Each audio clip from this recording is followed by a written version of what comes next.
Chapter 604. Below was the yellow springs, above was the extreme cold. The extreme cold was the land of extreme cold that people talked about. Many people thought that the land of extreme cold was the same as the yellow springs of hell, that it was a myth. But what they did not know was that the yellow springs of hell did not exist. After all, no one had been there, and even if they did, there was no way to report back. But the land of extreme cold really did exist. It was just that it was difficult for ordinary people to find and reach safely. The average temperature here was 50 degrees Celsius, and the lowest temperature was 70 degrees Celsius. Once the temperature reached a certain degree, it was not suitable for human habitation. Therefore, on this isolated and unknown land of glaciers, you could not see any other humans. Even some cold-resistant animals and plants were rare. Snow. The entire world was covered in snow. A world covered in ice and snow should be bright, or even dazzling. But the color of the sky here was dusky. It was covered in fog all year round, as if it was covered by a huge gray curtain. Because the weather was too cold, even the fog in the air was frozen, and there was a slight feeling of being cut apart. Crack, crack, crack. A tall man covered in animal fur walked step by step in the snow. Every step he took would leave a deep hole in the world of ice and snow. Behind him, there was a long row of footprints. Those footprints looked lonely, just like their owner. His eyebrows were covered in ice, and his eyes were as cold as ice. His hair was loose and knotted, and he looked like a wild man in the wilderness. No, he looked even worse than a wild man in the wilderness, because he could not remember how long it had been since he last combed his hair. His full beard protected his mouth and nose, and it did have the effect of resisting the cold. The man held a long spear over 10 feet long in his hand. The tip of the spear dragged in the snow, making a rustling sound, as if the owner of the spear did not have the strength to carry it. Either they return home, or the snow empire will be buried. This was what the old drunkard Emochingdi had said when he left Swallow Dock. It was not some heroic speech, nor was it to cut off a path of retreat to encourage himself. He did not need this. Too many things had happened in Swallow Dock, and the Fong family was in danger. Fong Yixing, whom he regarded as his elder brother, had died tragically. Fong Yin was deeply affected, and was unable to recover, so he decided to observe mourning for 3 years. Emochingdi knew that Fong Yin made such a decision out of guilt. He blamed himself for being a step too slow, and not being able to bring his father back from the ambush in time. How could he not feel guilty? The enemy had already come to their doorstep. As the former Huaxia Azure Dragon, as a member of the Fong family, there was nothing he could do. When he arrived with his silver spear, all he saw was the scene of Fong Yin holding Fong Yixing's corpse and wailing. How could he not feel sad? He could have been faster. He could have saved them from this disaster in the past. However, because the meridians in his body were broken, it was difficult for him to use his energy. Having a mountain of treasures, but being unable to use them. How cruel was this feeling for a former king-level figure? Therefore, Emochingdi prepared a generous gift, and went to see the medicine addict, asking him to check his pulse. The medicine addict's prescription was to use the rare blood of the ice dragon to heal Emochingdi's broken meridians. Although the ice dragon liked the cold, its body belonged to the fire attribute. Its blood was like fire. Drinking it could make one's blood boil and cure all kinds of diseases. However, even the medicine addict only deduced from the records in the medical books that there was a possibility of finding the ice dragon in the land of extreme cold. As for what the ice dragon looked like and what its habits were, he had no idea. Emochingdi still made his choice. He chose to believe in the medicine addict and agreed to his harsh conditions. He came to this land of extreme cold alone with his spear. Instead of living like a useless person, it was better to die far away from the crowd. This was Emochingdi's persistence, his last pride. Emochingdi had been here for more than 3 years, maybe even longer. Anyway, he could not remember clearly. There was no day or night here. Whether it was day or night, the sky was always gray. When it snowed, it would be slightly brighter. Fortunately, it snowed frequently here. Emochingdi called the time when it snowed as his day. It was also his time to move around. Because it had just snowed heavily, the snowy ground was a vast expanse of whiteness. Nothing could be seen. Not even the tiny footprints of animals could be seen. Hiss, hiss, hiss. There was the faint sound of something hissing, but it was almost inaudible in the howling wind. However, it could not escape Emo Qingdi's ears. Emo Qingdi stopped in his tracks and stood still on the spot.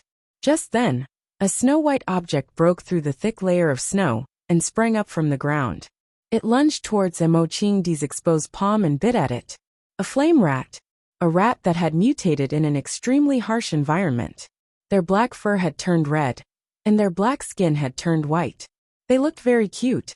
However, perhaps because of the lack of resources in the land of extreme cold, they were greedy and bloodthirsty. They would not let go of any prey that could become their food.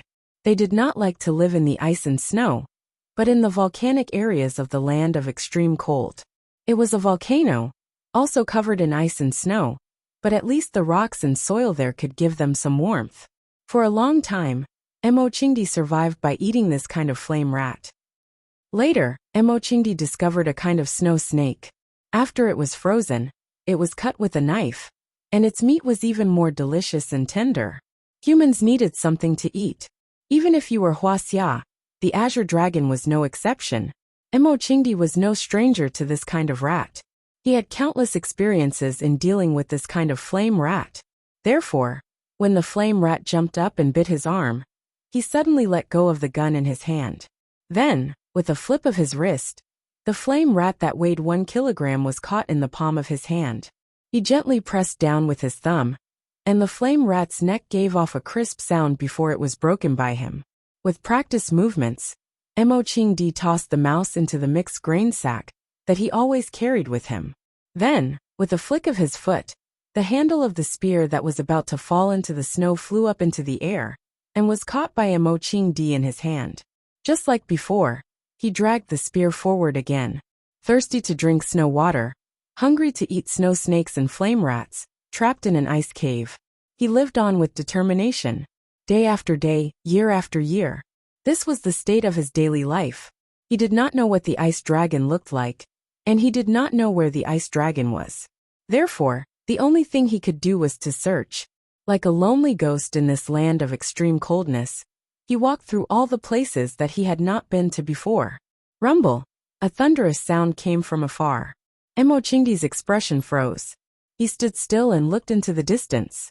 In the few years that he had been here, it often snowed in this land of extreme coldness, but there had never been thunder or lightning, because everyone knew that this kind of sound could bring about a terrible consequence, a chain of avalanches. Once the avalanches spread out for thousands of miles, it would be a disaster. Even Emo Qingdi, the Azure Dragon, did not have the confidence that he could run thousands of miles in such a harsh environment. The key was that his speed was faster than the speed of the glacier. That was a power that even the gods could not contend against. Emo Qingdi had to be careful. He waited for a while, but the rumbling sound did not come again. This gave Emo Qingdi a little peace of mind. A gust of wind blew over. There was a strange yet familiar scent in the wind. Emo Qingdi frowned. Holding his spear, he ran back in the direction he came from. He smelled danger. Rumble! A sound that was more deafening and longer than before rang out again. It was as if a sleeping beast had just awakened and was declaring its sovereignty over this territory to the outside world. Bang! A plume of black smoke rose into the sky, and then a fiery red rainbow spread across the sky. No, that was not a real rainbow. It was a rock, or that erupted from a volcano. The colorful boiling substances dispersed in the sky, incinerating all the snow and mist that came into contact with them. They fell from the sky with billowing white smoke, and then collapsed in all directions. They were demons of the human world, and nothing could stop them. The place where they landed became a deep pit. The pit grew larger and larger, and expanded to the surrounding area. Crack, crack.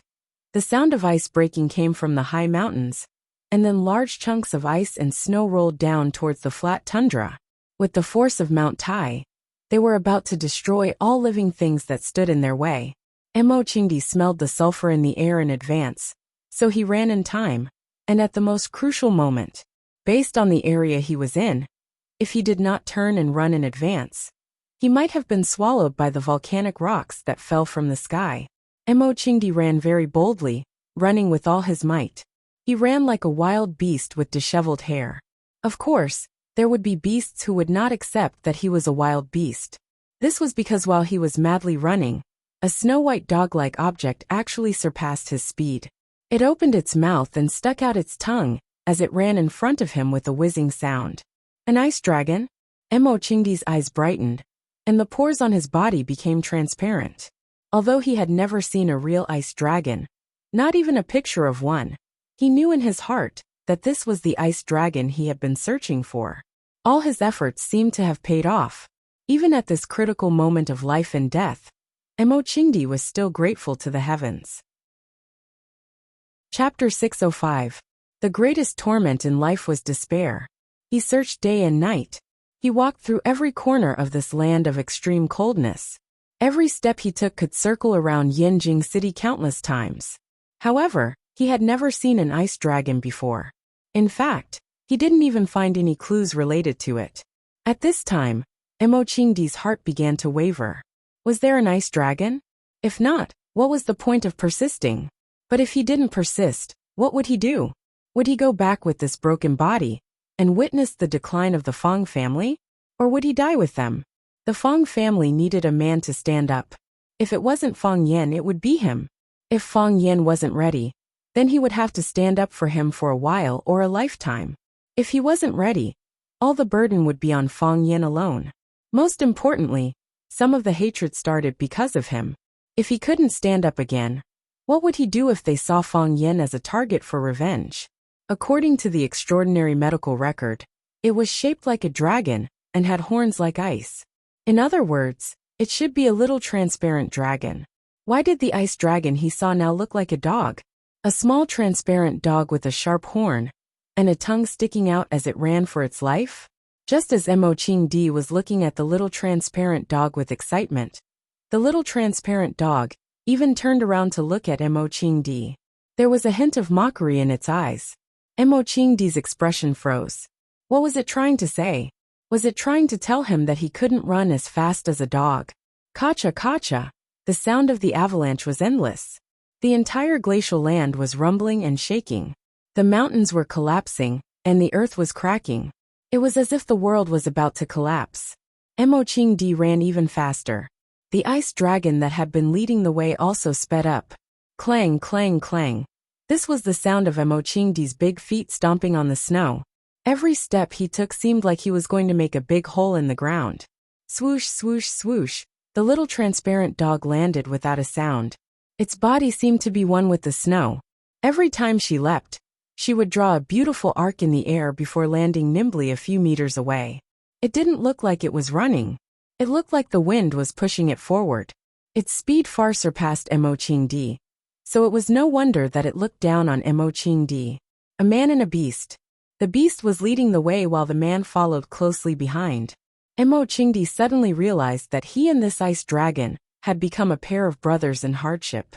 If the lava rolled over and the glacier covered them, both of them would face the same fate. They would either be incinerated by the rock ores, or buried by the glacier, and turned into an iceberg fossil. The cracking sounds behind them became more and more rapid, and the ground beneath their feet also began to split apart, forming countless cracks of varying sizes. Some of the cracks were unfathomably deep, and if one were to fall into them, they might never be able to climb out again. What was worse was that the rumbling sounds of volcanic eruptions were incessant. One hot rock or after another was sent into the sky by them, and then turned into a colorful waterfall that poured down on the glacier. It seemed like this was just the beginning, and no one knew when it would end. The volcano was enraged. It was as if it wanted to issue an ultimate challenge to the glacier that had covered it for thousands of years. Either the flames would melt the glacier and turn it into its captive, or the glacier would extinguish the flames and turn it into a defeated opponent.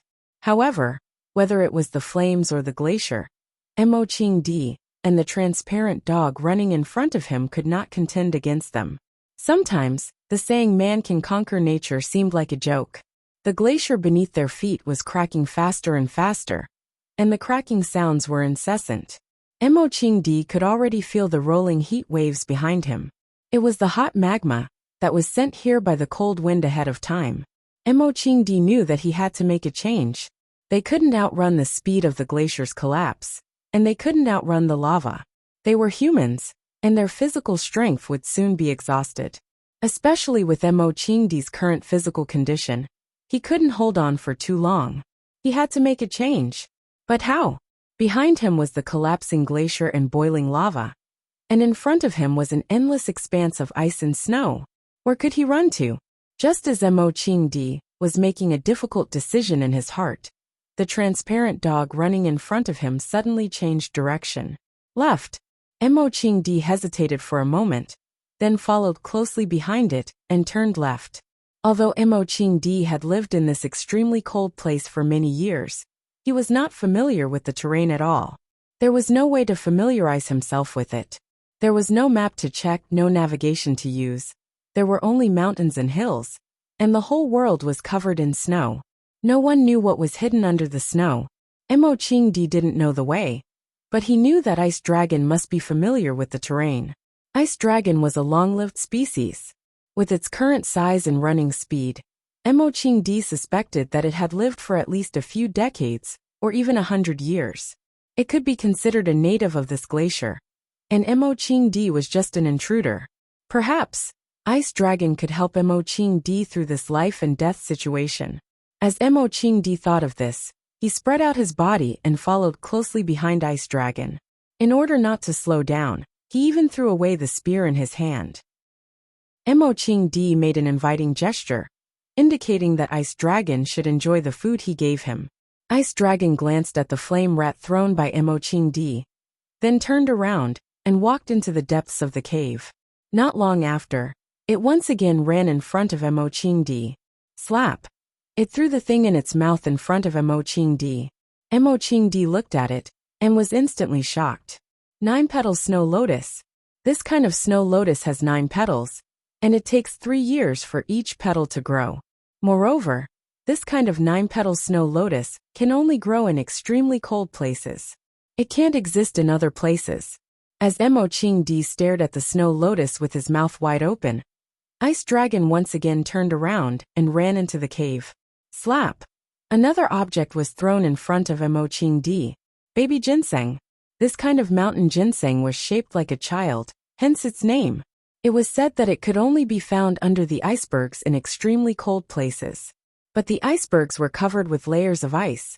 How would you know where to find ginseng? Slap! Some kind of fiery red fruit of unknown origin. Slap! A red carp weighing dozens of kilograms. There was an ice river under the glacier, and the red carp was a special product of the ice river. Its meat was delicious, and it was highly nutritious. In the second year of Mo Qingdi's arrival in the extremely cold places, he accidentally caught a red carp weighing 1 kilogram in the ice river. Mo Qingdi only had a few meals with that fish, and it was the best food he had ever eaten since he arrived in this extremely cold place. Most of the time, he ate flame rats, and only when he wanted to improve his life could he eat snow snakes. Slap, slap, slap. Ice Dragon's speed was very fast, so in front of Mo Qingdi, there was a small mountain of all kinds of rare and delicious food. Finally, Ice Dragon stopped running back into the cave, but looked at Mo Qingdi provocatively, and used its nose to point at the food it threw in front of Mo Qingdi, meaning, "Eat, I have plenty of food. You flaunt your wealth like this." Mo Qingdi's voice was dry, and the flame rat thrown in front of Ice Dragon looked even more pitiful. It's not too safe, is it? Chapter 606. Fang Yan had shown an amazing capacity for alcohol since he was very young. But because of his mediocre behavior, he was Mo Qingdi's second favorite drinking buddy. In first place was Yi Wenro. Once, Mo Qingdi had just finished a new jar of wine and invited Fang Yan over to taste it. When Mo Qingdi placed his hand-brewed charozi in front of Fang Yan only glanced at it disdainfully, then ran back to his room and brought back a box of Maotai. The box of wine was as old as the Maotai factory was built. It was said that Phoenix stole it from her grandfather. Mo Qingdi was so angry that he drank the entire box of wine. When Mo Qingdi first saw this transparent dog, he felt a little familiar, but he couldn't figure out what was so familiar about it.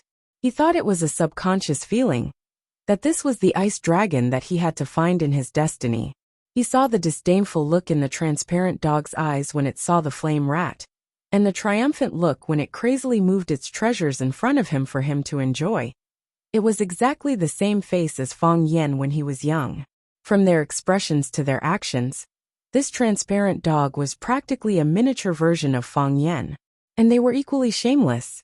In real life, people like to call people who like to show off their wealth a dog. Now Mo Qingdi saw with his own eyes a transparent dog running in front of him to show off its wealth. Moreover, even someone as knowledgeable as Mo Qingdi could not help but admit that this dog was truly rich. It was practically overflowing with wealth. Seeing that Mo Qingdi was standing there motionless, Ice Dragon thought that he was too embarrassed to enjoy, so it came over with a red fruit in its mouth and took the initiative to walk toward Mo Qingdi. Mo Qingdi's heart trembled, and he looked at Ice Dragon with a face full of surprise. It trusted me. It believed that I would not hurt it, so it unscrupulously took the initiative to approach me. This feeling of being inexplicably trusted is really good, so good that people can't bear to break it.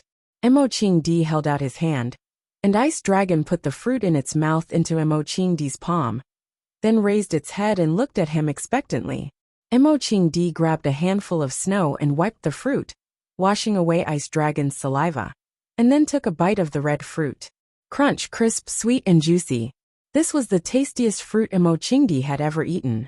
Mo Qingdi grinned and shoved the remaining half of the fruit into his mouth. The Ice Dragon was also very happy. It jumped up and down in front of Mo Qingdi with an adorable expression that said, "I told you it was delicious. Now you know I didn't lie. I can't kill you." Mo Qingdi looked at Ice Dragon and said, he looked at the little transparent dog, as if he was looking at a young Fang Yan. How could he bear to kill it? Just like how it was impossible for him to kill Fang Yan, because Fang Yan was like his child. Ice Dragon did not understand what Mo Qingdi was saying. It only saw Mo Qingdi talking to it. It thought that it had been praised, and that Mo Qingdi was telling it, "The food you gave me is really delicious." So, it ran to fetch a similar red fruit, and placed it in Mo Qingdi's palm. "Eat it." It looked at Mo Qingdi with a proud expression. "I know you don't understand." Mo Qingdi took the fruit, and looked at Ice Dragon with a serious expression and said, "But I still want to thank you. You are my savior." Recently, Jiang Zhulu had been feeling uneasy. To him, this was the darkest period of his life. His father died tragically. The Lungta group that was controlled by the Jiang family was torn apart, and a part of the shares fell into the hands of Fang Yan and Lu Chaoga. When he thought of this, he wanted to scream and go crazy. That is compromise. He comforted himself countless times. Only smart people know how to compromise. Fang Yan had snatched Jiang Shangxin away from him. What kind of evidence did Jiang Shangxin have? He could only infer from some of the unusual details of Jiang Shangxin that she must have something that was harmful to them. But Jiang Zhulu had no way of knowing what it was. The general's order suddenly disappeared without a word of warning. Where did he go? The incident at One Sword Peak was a mystery. Those who knew about it had all disappeared, and no one came to tell him what had happened. His greatest support was the general family. It was the general medallion that the general family had stood up to speak for him. If the general medallion disappeared, or he lost his status in the general family, he would have no choice but to hug the thigh of the general line again. He could not get through to Jiang Junling on the phone, so he felt that it was necessary to inform General Hang. Although this kind of behavior might be misunderstood by the general as betrayal, but if you leave without saying a word, isn't that also a kind of betrayal to your allies? Jiang Zhulu was very angry in his heart. He felt that the business partners he was working with were too unscrupulous. Jiang Zhulu rummaged in the drawer and finally found General Hang's name card in the corner. He dialed the number on the name card, and the call was quickly connected. "Is this Zhulu?" A man's voice came from the other side of the phone. Jiang Zhulu could tell that it was General Hang's voice that he was familiar with. Jiang Zhulu was touched. He did not expect General Hang to save his number. He smiled and said, "Master, it's me, Zhulu. Zhulu, long time no see. I haven't seen you drinking in Yanjing recently." General Hang chuckled. Master, you know that there have been too many things happening recently. Julu, I know what happened to your father. You have to restrain your grief and take care of your health. You are the only pillar of the Jiang family now, so you must not fall. Also, I know a little about the loan-to group. You don't have to worry about it. You're still young, and you'll soon be able to build a bigger family business for yourself. I believe that you have the ability, and I also believe that you have the foresight. General Hang said that he believed that he had foresight, but what foresight? Jiang Julu understood the meaning behind General Hang's words and said sincerely, Master, please take care of me in the future. General Hang was very satisfied with Jiang Julio's attitude and said, Julu, you are too kind. I am just an idle person in the family, so I don't usually care about these things. However, you are Shangxin's husband and my brother-in-law. We are a family. Your matters are my matters. Thank you, Master. Jiang Julio's heart was finally at ease. The general had left, and the general had replaced him. Finally, he had found another thick thigh to cling to. However, what exactly happened to Jiang Junling? Master, did the military order come back to Yanjing? He didn't even inform us when he left. Jiang Julu had to ask this question. No matter what, he used to be a close friend of Jiang Junling's. If you turned a blind eye to your previous master, just because you clung to General Hang's thigh, how would General Hang view you? Moreover, he asked this question after he had General Hang's backing. This showed that he valued his relationship with General Hang more. As for asking about Jiang Junling's whereabouts, that was merely out of courtesy. With General Hang's intelligence, he would definitely understand the deeper meaning behind his actions. General Hang's voice was slightly heavy as he said, The military order disappeared in Huaqing a few days ago, and everyone in the family is looking for him. But he sent someone back to report that he is fine and just wants to leave for a while to relax. Then, I will have to trouble you in the future. Jiang Julu congratulated him vaguely. With Jiang Junling's disappearance, the general family had to push out a new person, and that person was naturally General Hang. Jiang Julu had been suppressed for so many years by the words one should have a son like Jiang Junling. As the eldest brother, he must be feeling very indignant, right? Let's work hard together. General Hang smiled and said, A fence needs 3 stakes and a good man needs 3 helpers. I am not as talented as the military order, so I need the support of my friends. Julu will follow your lead from now on, young master. Jiang Julu promised. You're treating me like an outsider. General Hang's smile became even more carefree. By the way, if there's a military order to contact you, please let me know in time. No one in the family knows where he is, and he disappeared without even handing over the business he was in charge of. The family is in a mess. The old man is very displeased with his behavior of disappearing without notifying him. I know what to do, Jiang Julu said. After obtaining his loyalty, General Hang gave him some very important information. Jiang Junling had indeed disappeared. Not only did he not notify him, he didn't even say hello to anyone in the general family. Moreover, he didn't have the time to hand over all the work he was in charge of, and because of his departure, there was a gap in management. Most importantly, the old man was very displeased with his behavior of disappearing without notifying him. Does this mean that General Hang has already replaced Jiang Junling's position in the general family? Jiang Julu secretly rejoiced that he had made the call in time. If he waited for the general's command to come knocking on his door, then he would lose a precious initiative. Where did the general's order go? Jiang Julu couldn't help but think of Fang Yan. Could it be that Jiang Junling had been gotten rid of by Fang Yan? Jiang Julio's worries rippled in his heart as he thought of that delicate-looking young man. He was really a scourge. Ring, the phone on the table rang. Jiang Julu saw that it was a call from the secretary outside and asked, Lily, what's the matter? Chairman Jiang, Miss Jiang wants to see you. The secretary's voice sounded. Miss Jiang? Jiang Julu thought for a while and asked, Jiang Shangxin? It's me. This time it wasn't Lily's voice but Jiang Shangxin's. Jiang Julio's face turned gloomy. The one who came did not come with good intentions. Jiang Shangxin had been taken away by Fang Yan at the airport, but this time, she took the initiative to look for him. Jiang Julu would not believe that she didn't have any ulterior motives. Jiang Shangxin, you really know how to make people sad. Chapter 607. Jiang Shangxin pushed the door open and entered, just like how she had visited Jiang Zhulu countless times in the past. The difference was that Jiang Zhulu did not stand up to welcome her this time. Jiang Zhulu sat behind his desk and stared coldly at Jiang Shangxin, who was walking in gracefully. With a face full of mockery, he said, "Isn't this my wife? It's been a long time. It's strange that it's so difficult to see my wife." Jiang Shangxin did not respond to Jiang Zhulu's question. She walked straight to the sofa area in the office and sat down. Then she pressed the service bell.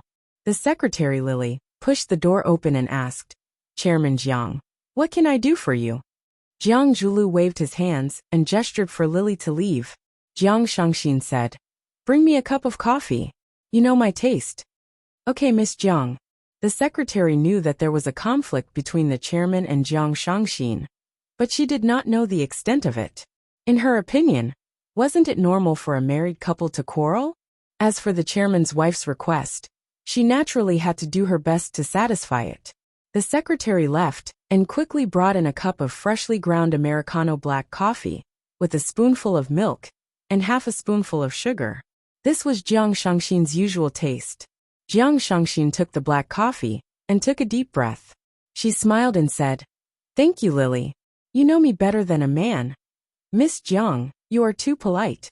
Lily could tell that there was something wrong with his tone.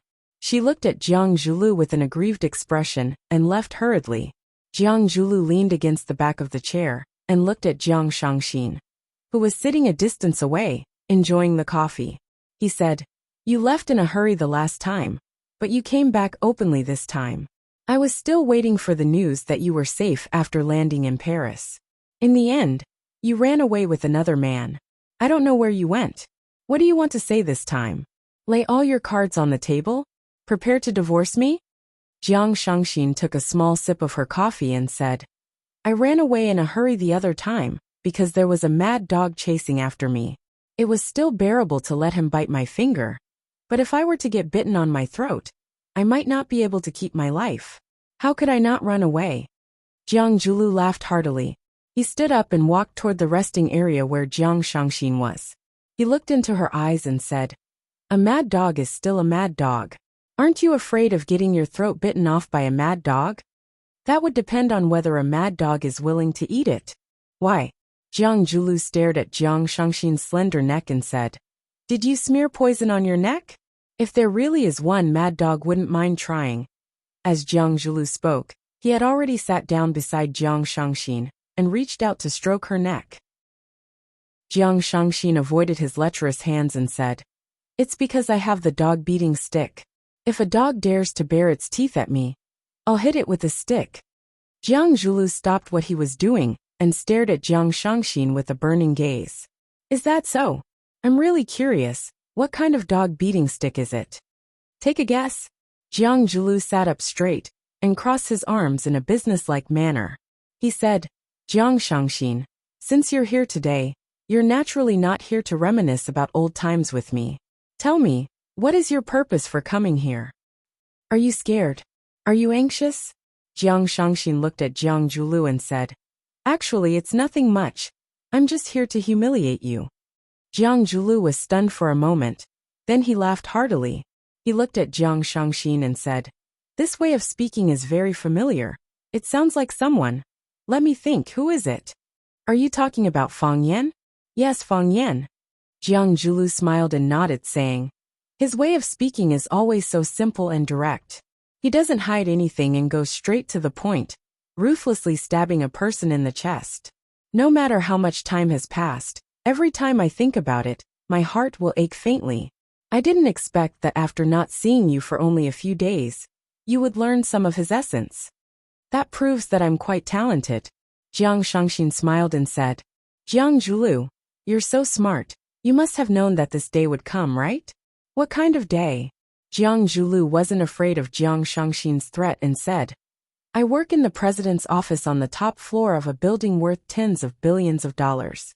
I can see the entire city from the floor-to-ceiling windows, and there's a beautiful secretary at the door who satisfies all my requests. As long as I need her, She's willing to take off her clothes and kneel in front of me. I can decide the fate of tens of thousands of people with a single sentence. And I can make many people lose sleep at night with a glance. Jiang Shangxin. I knew that this day would come. I just didn't expect it to come so soon. So, you didn't hesitate to kill your own father with your own hands? Jiang Shangxin asked coldly. She didn't treat this man as a human, but as a biting dog, an extremely aggressive beast. Jiang Zhuliu's expression was ferocious and he said, I'm afraid I'll have to disappoint you. I really didn't kill my father. It was Fang Yan, your new boyfriend. Don't be fooled by his gentle and refined appearance. He's ruthless and vicious. As your husband, I still have to warn you. Be careful that he doesn't eat you up and kick you away, swallowing you up to the point where not even your bones are left. Thank you for your kindness, Jiang Shangxin said. You really are a dutiful ex-husband. Ex-husband? Jiang Zhulu laughed and said, I really didn't intend to divorce you. Although you have a new man, I love you so much. How can I bear to let you leave me?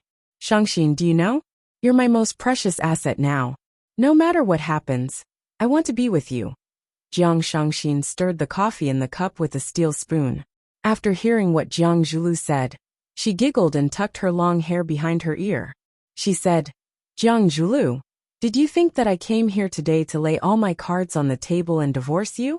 Did I want to take away half of your family's wealth? This has nothing to do with money. I just can't imagine how I can survive without you. Jiang Zhulu said such touching words of love, but his gaze toward Jiang Shangxin was filled with hatred and coldness. He knew very well that the wife he had married was not a kind person. In the past he wasn't afraid. On the contrary, he felt that such a wife would have the desire to conquer. However, as the situation developed, he already felt that it was difficult for him to control her.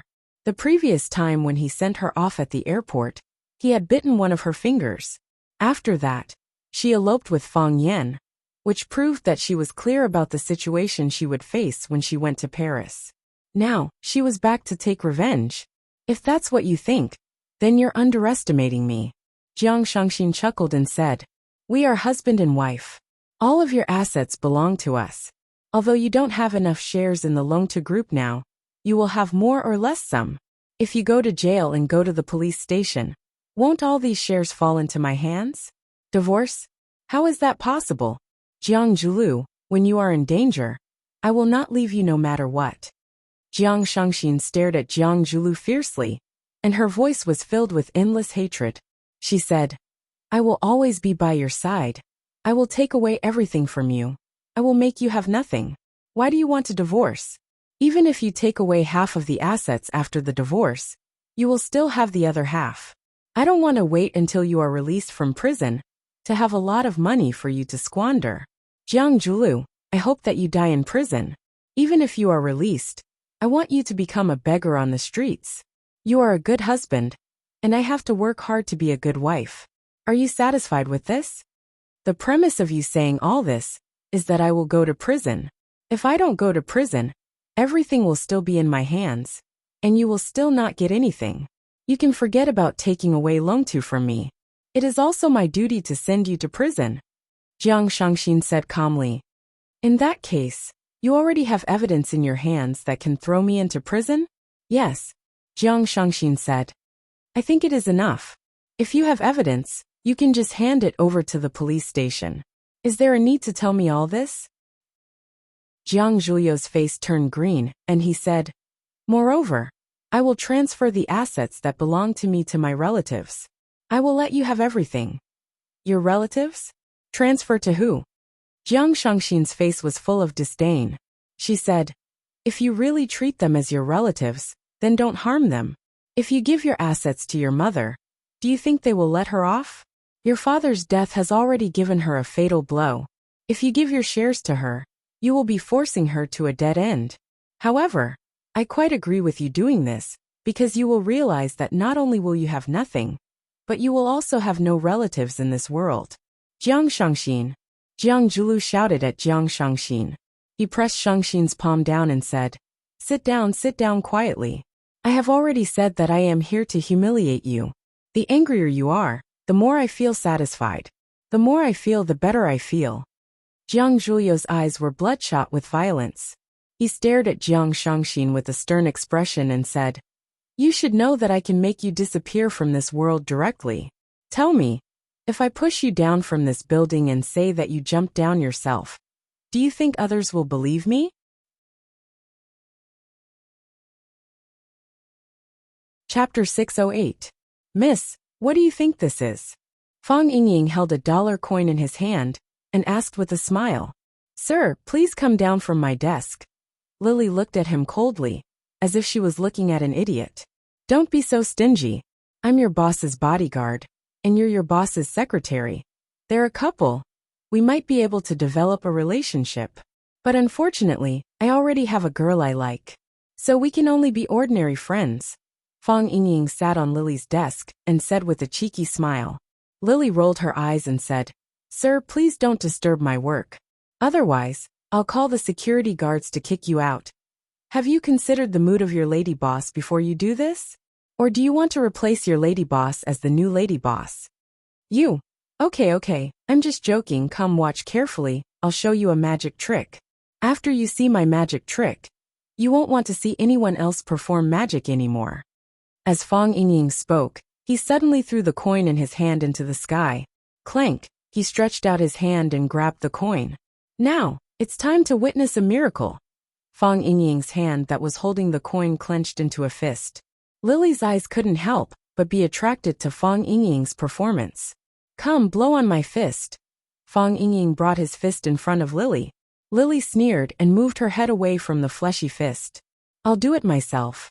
Fang Yingxiong leaned over and blew on his fist. Then he suddenly opened his fist. Dang, no. Lily also looked at Fang Yingying's fat palm in surprise. She clearly saw him holding the coin in his hand. How did this man really make the coin disappear? Strange. Where did the coin go? Fang Yingying said with a smile. He reached out to touch Lily's head. In my hair, said Lily. Although she hadn't seen any magic in real life, she had seen countless magic performances on TV, in movies, and at New Year's parties every year. She understood the tricks of those people. They could make pigeons out of hats, eggs out of people's hair, or even stranger things. Fang Yingying rubbed his hand over Lily's head, then opened his palm and said, No. Fang Yingying's hand brushed across Lily's neck. Then he opened his palm and said, Still nothing. Fang Yingying's hand still wanted to touch Lily's chest, but Lily pushed it away and said, If you keep doing this, I'm going to call security. Don't you want to solve the mystery? Fang Yingying asked with a smile. Boring, Lily said disdainfully. This method of picking up girls was too outdated. Now it's time to witness a miracle. Fang Yingying pointed at his shoe and said, I didn't catch it just now, so the coin fell on my shoe. You didn't expect that, did you? Lily really wanted to beat this fatso to death. This was the most annoying fatso she'd ever seen. Am I right? After seeing my performance, do you not want to see other people perform magic anymore? Fang Yingying asked with a proud expression. You're right. Lily glared at Fang Yingying and said, I don't want to see magic anymore for the rest of my life. After the hero, there will be no more heroes. Fang Yingying felt lonely at the top. This was a war. Jiang Zhulu knew this very well. This woman was a poisonous snake that wanted to bite people. Right now, she opened her sexy little mouth and was about to spit venom at him. Of course, he couldn't just let himself be captured. Bang! Jiang Zhulu suddenly opened his palm in midair and said aloud, Your beautiful body will fall from this tall building and smash into pieces on the hard concrete floor. Someone screamed, and more people ran over to watch. The police will draw a circle with chalk along your body, and your mother will cry her heart out on top of your body. She just lost a family member, and soon, she'll lose another one. I feel very bad in my heart too. After all, you're my wife, the woman I love the most in my life. And I'm so familiar with your body. Jiang Zhulu. Jiang Shangxin gritted her teeth and said, Why? You can't take it anymore? Didn't you say it before? You're here to humiliate me, so you have to be prepared to be humiliated. Jiang Shangxin thought for a while, and her beautiful eyebrows smoothed out again. She smiled and said, The story is very interesting, and then? I'll tell them that we had an intense argument, And I'll also use the video of you being taken away by another man on the plane to tell them that you've cheated. I'll tell them that you forced me to divorce you. I wasn't willing to agree to it, so you threatened to jump off the building. In the end, the heel of my shoe became unstable, and I accidentally fell. Oh yes, Lily can also prove that everything I said is true. This is my territory, and you have to die however I want you to die. Everyone here is my people, and they have to say whatever I want them to say. My reputation will suffer a little, but who the hell cares about their reputation at this point in time? Jiang Zhuliu's body slowly moved closer to Jiang Shangxin. He looked at her with a gentle gaze and said, Shangxin, why do you have to do this? 100 years of hard work, and 1,000 years of hard work, we can sleep together. We're a married couple, so why do we have to go this far? We did have some conflicts in the past, but they were all caused by Jiang Junling. You know that second young master is a little extreme, and he will definitely get what he wants. No one can resist him. But it won't happen in the future, because he suddenly disappeared, as if he had never been to Huaqing. Let's just treat the past as an unpleasant dream, okay? I just spoke to young Master Juanxing on the phone, and he hopes that I can give him some support. Young Master Juanxing has a gentler personality, and I believe that he will treat us well and support us. The Jiang family will rise again, and Longtu will prosper once again. Shangxin, you will still be respected by the world and envied by all women. Let's start over, okay? Shangxin giggled so hard that the coffee in the coffee cup splashed out. Shangxin giggled so hard that her entire body trembled. She placed the coffee cup on the coffee table in front of her, smiled and said, Jiang Zhulu, I have to say that you are indeed a talent. A shameless person is invincible. Jiang Junling just left, and you're already cozying up to young Master Juanxing? How much do you want to make life difficult for the Jiang family? Jiang Zhulu chuckled and said, I can't help it, the Jiang family has the thickest thighs. If I send you to prison, it will be considered as getting rid of a scourge for the Jiang family. Jiang Shangxin smiled and said, although I don't like the Jiang family. I don't like the Jiang family either. Jiang Zhulu reached out to hold Jiang Shangxin's hand and said, so why don't we replace them with the Jiang family? Jiang Zhulu, how dare you say something like this? A soldier who doesn't want to be a general is not a good soldier. Everyone knows this, so why can't we say it out loud? Jiang Zhulu smiled and said. Jiang Shangxin dodged Jiang Zhuliu's evil claws and slapped him on the face. Smack. Don't touch me. I feel disgusted when I see a man like you. Jiang Zhulu ignored the purplish-red bruise on his face and grinned. Didn't you specially rush over to see a disgusting man like me?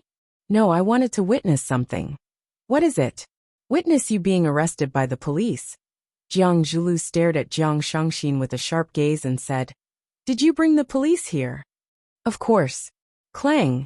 The electronic door to the office was pushed open, and Fang Yingying walked in with a group of men in police uniforms. The secretary, Lily, followed behind them in a panic and explained to Jiang Zhulu anxiously, boss, they stole my access card. When Fang Yingying was performing magic for Lily, he had already taken the electronic card from her chest, which allowed her to enter Jiang Zhuliu's office freely. It was also because of Fang Yingying's help that these police officers were able to stand at the entrance of Jiang Zhuliu's office without any obstruction. Jiang Zhulu waved his hand and said, it's okay. Jiang Zhulu stared at the police officers who were walking toward him and asked, may I know what crime I have committed that requires all of you to come and arrest me? The middle-aged police officer who was leading the team showed his identification to Jiang Zhulu and said in a deep voice, I am Chen Aiyang, the team leader of the crime squad. We suspect that you are involved in an intentional murder case. Please follow us back for investigation. While Chen Aiyang was speaking, the other policemen had already cleverly surrounded Jiang Zhulu. After all, the person they were facing was a murderer. This kind of person was extremely dangerous, and no one knew what kind of crazy things he would do. I want to see my lawyer, Jiang Zhulu said. He said to the secretary Lily, call lawyer Zhang. No, get the entire legal team of the company here. Just as Lily was about to make the call, Jiang Shangxin got up from the sofa, looked at Lily and said, Jiang Zhulu has been arrested. and I am in charge of all the matters of the Longta Group now. Oh, I am also in charge of Jiang Zhulio's personal matters. Lily looked at Jiang Zhulu with a troubled expression, and hesitated if she should make the call immediately. Jiang Zhulu had been arrested by the police, and Jiang Shangxin had become the new controller of the Longta Group. If she still listened to Jiang Zhulio's orders, how would Jiang Shangxin deal with her? Lily. Jiang Zhulu looked at Lily calmly and said, I will be fine, and I will be back very soon. Call lawyer Zhang. Jiang Shangxin walked to the police officers and said, Comrade police, he is my husband, and he is a scumbag. Take him away, I will find him the best lawyer. Chen Aiyang waved his hand and shouted, Take him away. Chapter 609. Jiang Shangxin was indeed not here to divorce Jiang Zhulu. It would be too easy for him to do so now. As his wife, Jiang Shangxin had a lot of power to make decisions when Jiang Zhulu was a suspect. For example, she could ask the police to take Jiang Zhulu away, decide when to let the company's lawyer intervene, and even decide whether the lawyer would plead for Jiang Zhulio's innocence or guilt. Obviously, Jiang Zhulu realized that he was in a very dangerous situation. Jiang Shangxin, you be *tch. Jiang Zhulu scolded. You're setting me up. I did not do anything, I was framed. Jiang Shangxin looked at the team leader of the crime squad, Chen Aiyang, and said, From now on, can everything he says be used as evidence in court? Logically speaking, yes. Chen Aiyang nodded. I won't do that. Jiang Shangxin said. Because he is my husband. I love him. Chen Aiyang chuckled and said, Miss Jiang is the victim. If you are not willing to pursue his responsibility, then we can pretend that nothing happened. Thank you for your understanding. Jiang Shangxin said gratefully. Then I will have to trouble you. Help me take good care of my husband, and don't torture him. He has never suffered in his life. You are too polite. We will take good care of him. Chen Aiyang waved his hand, and Jiang Zhulu was taken away by a group of police officers. Jiang Shangxin, you be *tch. You will regret it if you dare to plot against me. Lily, call lawyer Zhang. Jiang Zhulu shouted at the top of his lungs, but his voice was getting further and further away. When the office door was closed again, his voice had completely disappeared. Jiang Shangxin was not only here to witness the moment when Jiang Zhulu was taken away by the police. She also wanted to take control of the Longta Group after Jiang Zhulu was taken away, so that there would not be any internal chaos in the Longta Group. This would give people with ulterior motives an opportunity to take advantage of. Only Jiang Shangxin, Fang Yingying, and Lily were left in the office. Just as Lily was about to leave, Jiang Shangxin shouted, Lily. Lily shuddered, turned around, and asked Jiang Shangxin, Miss Jiang, do you have any other instructions? He sat Shangxin down on Jiang Zhulio's swivel chair and leaned back slightly. Looking up at Lily, who was sitting cautiously in front of him, he said, Let's have a chat. Lily became even more nervous and said, Miss Jiang, what do you want to talk about? I don't know anything. I'm just Mr. Zhang's secretary. I don't know what he did. Lily, do you remember what I said just now? You understand me better than any man, so I'm happy to let you continue to be the secretary of the chairman. Lily looked at Jiang Shangxin in shock and asked, Miss Jiang, is this true? Yes, that's what I think, Jiang Shangxin said. However, there's still a small barrier in my heart. I feel a little uncomfortable. Jiang Zhulu is my man, my husband. It's natural for me to have sex with my man, and you've also had sex with my man, Sister Jiang Shang. Lily's beautiful face lost all color and said, Do you want to say that you didn't? I'm not. You didn't do it willingly? Miss Jiang, I'm wrong. Lily was at a loss for words. Being able to become Jiang Zhulio's secretary, she was naturally the best choice in terms of capability. However, when facing an opponent like Jiang Shangxin, she was obviously not as capable as she wished. Jiang Shangxin waved her hand and said, What's done is done. Since it has already happened, we can only face it bravely. Who asked us women to be born in a weaker position? The cracks have already appeared, and I'm willing to do some things to make up for it. In that case, what kind of effort are you willing to put in?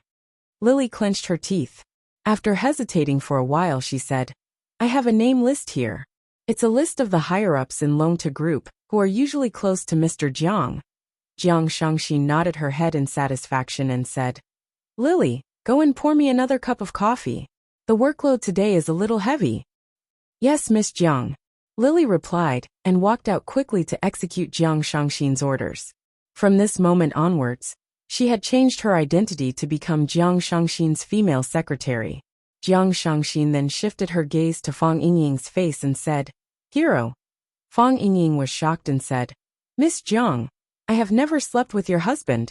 I don't like men. Furthermore, I already have a woman I like. She's a beautiful police officer. I'm currently launching a fierce attack on her. Fang Yingying explained with a serious look on his face. You must believe me on this. Jiang Shangxin sighed helplessly and said, Are all men with the surname Fang so cheap? Not really. Fang Yingying shook his head and said, Some men who don't have the surname Fang are also very cheap. Jiang Shangxin took the cup of coffee that Lily brought over and drank it to moisten her throat. Only then was she able to continue the conversation with Fang Yingying. She said, I really have to thank you for today. I only used a brilliant magic trick to confuse the secretary and found the special elevator card and Jiang Zhuliu's office card from her.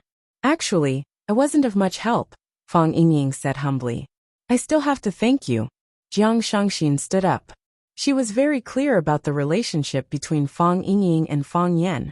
She really couldn't put on the airs of a superior when dealing with this person. Can you give me some personal space? I want to make a few phone calls. You want me to go out first, right? Just tell me directly. Fang Yingying said. I'm a very smart person. I'll understand once you say it.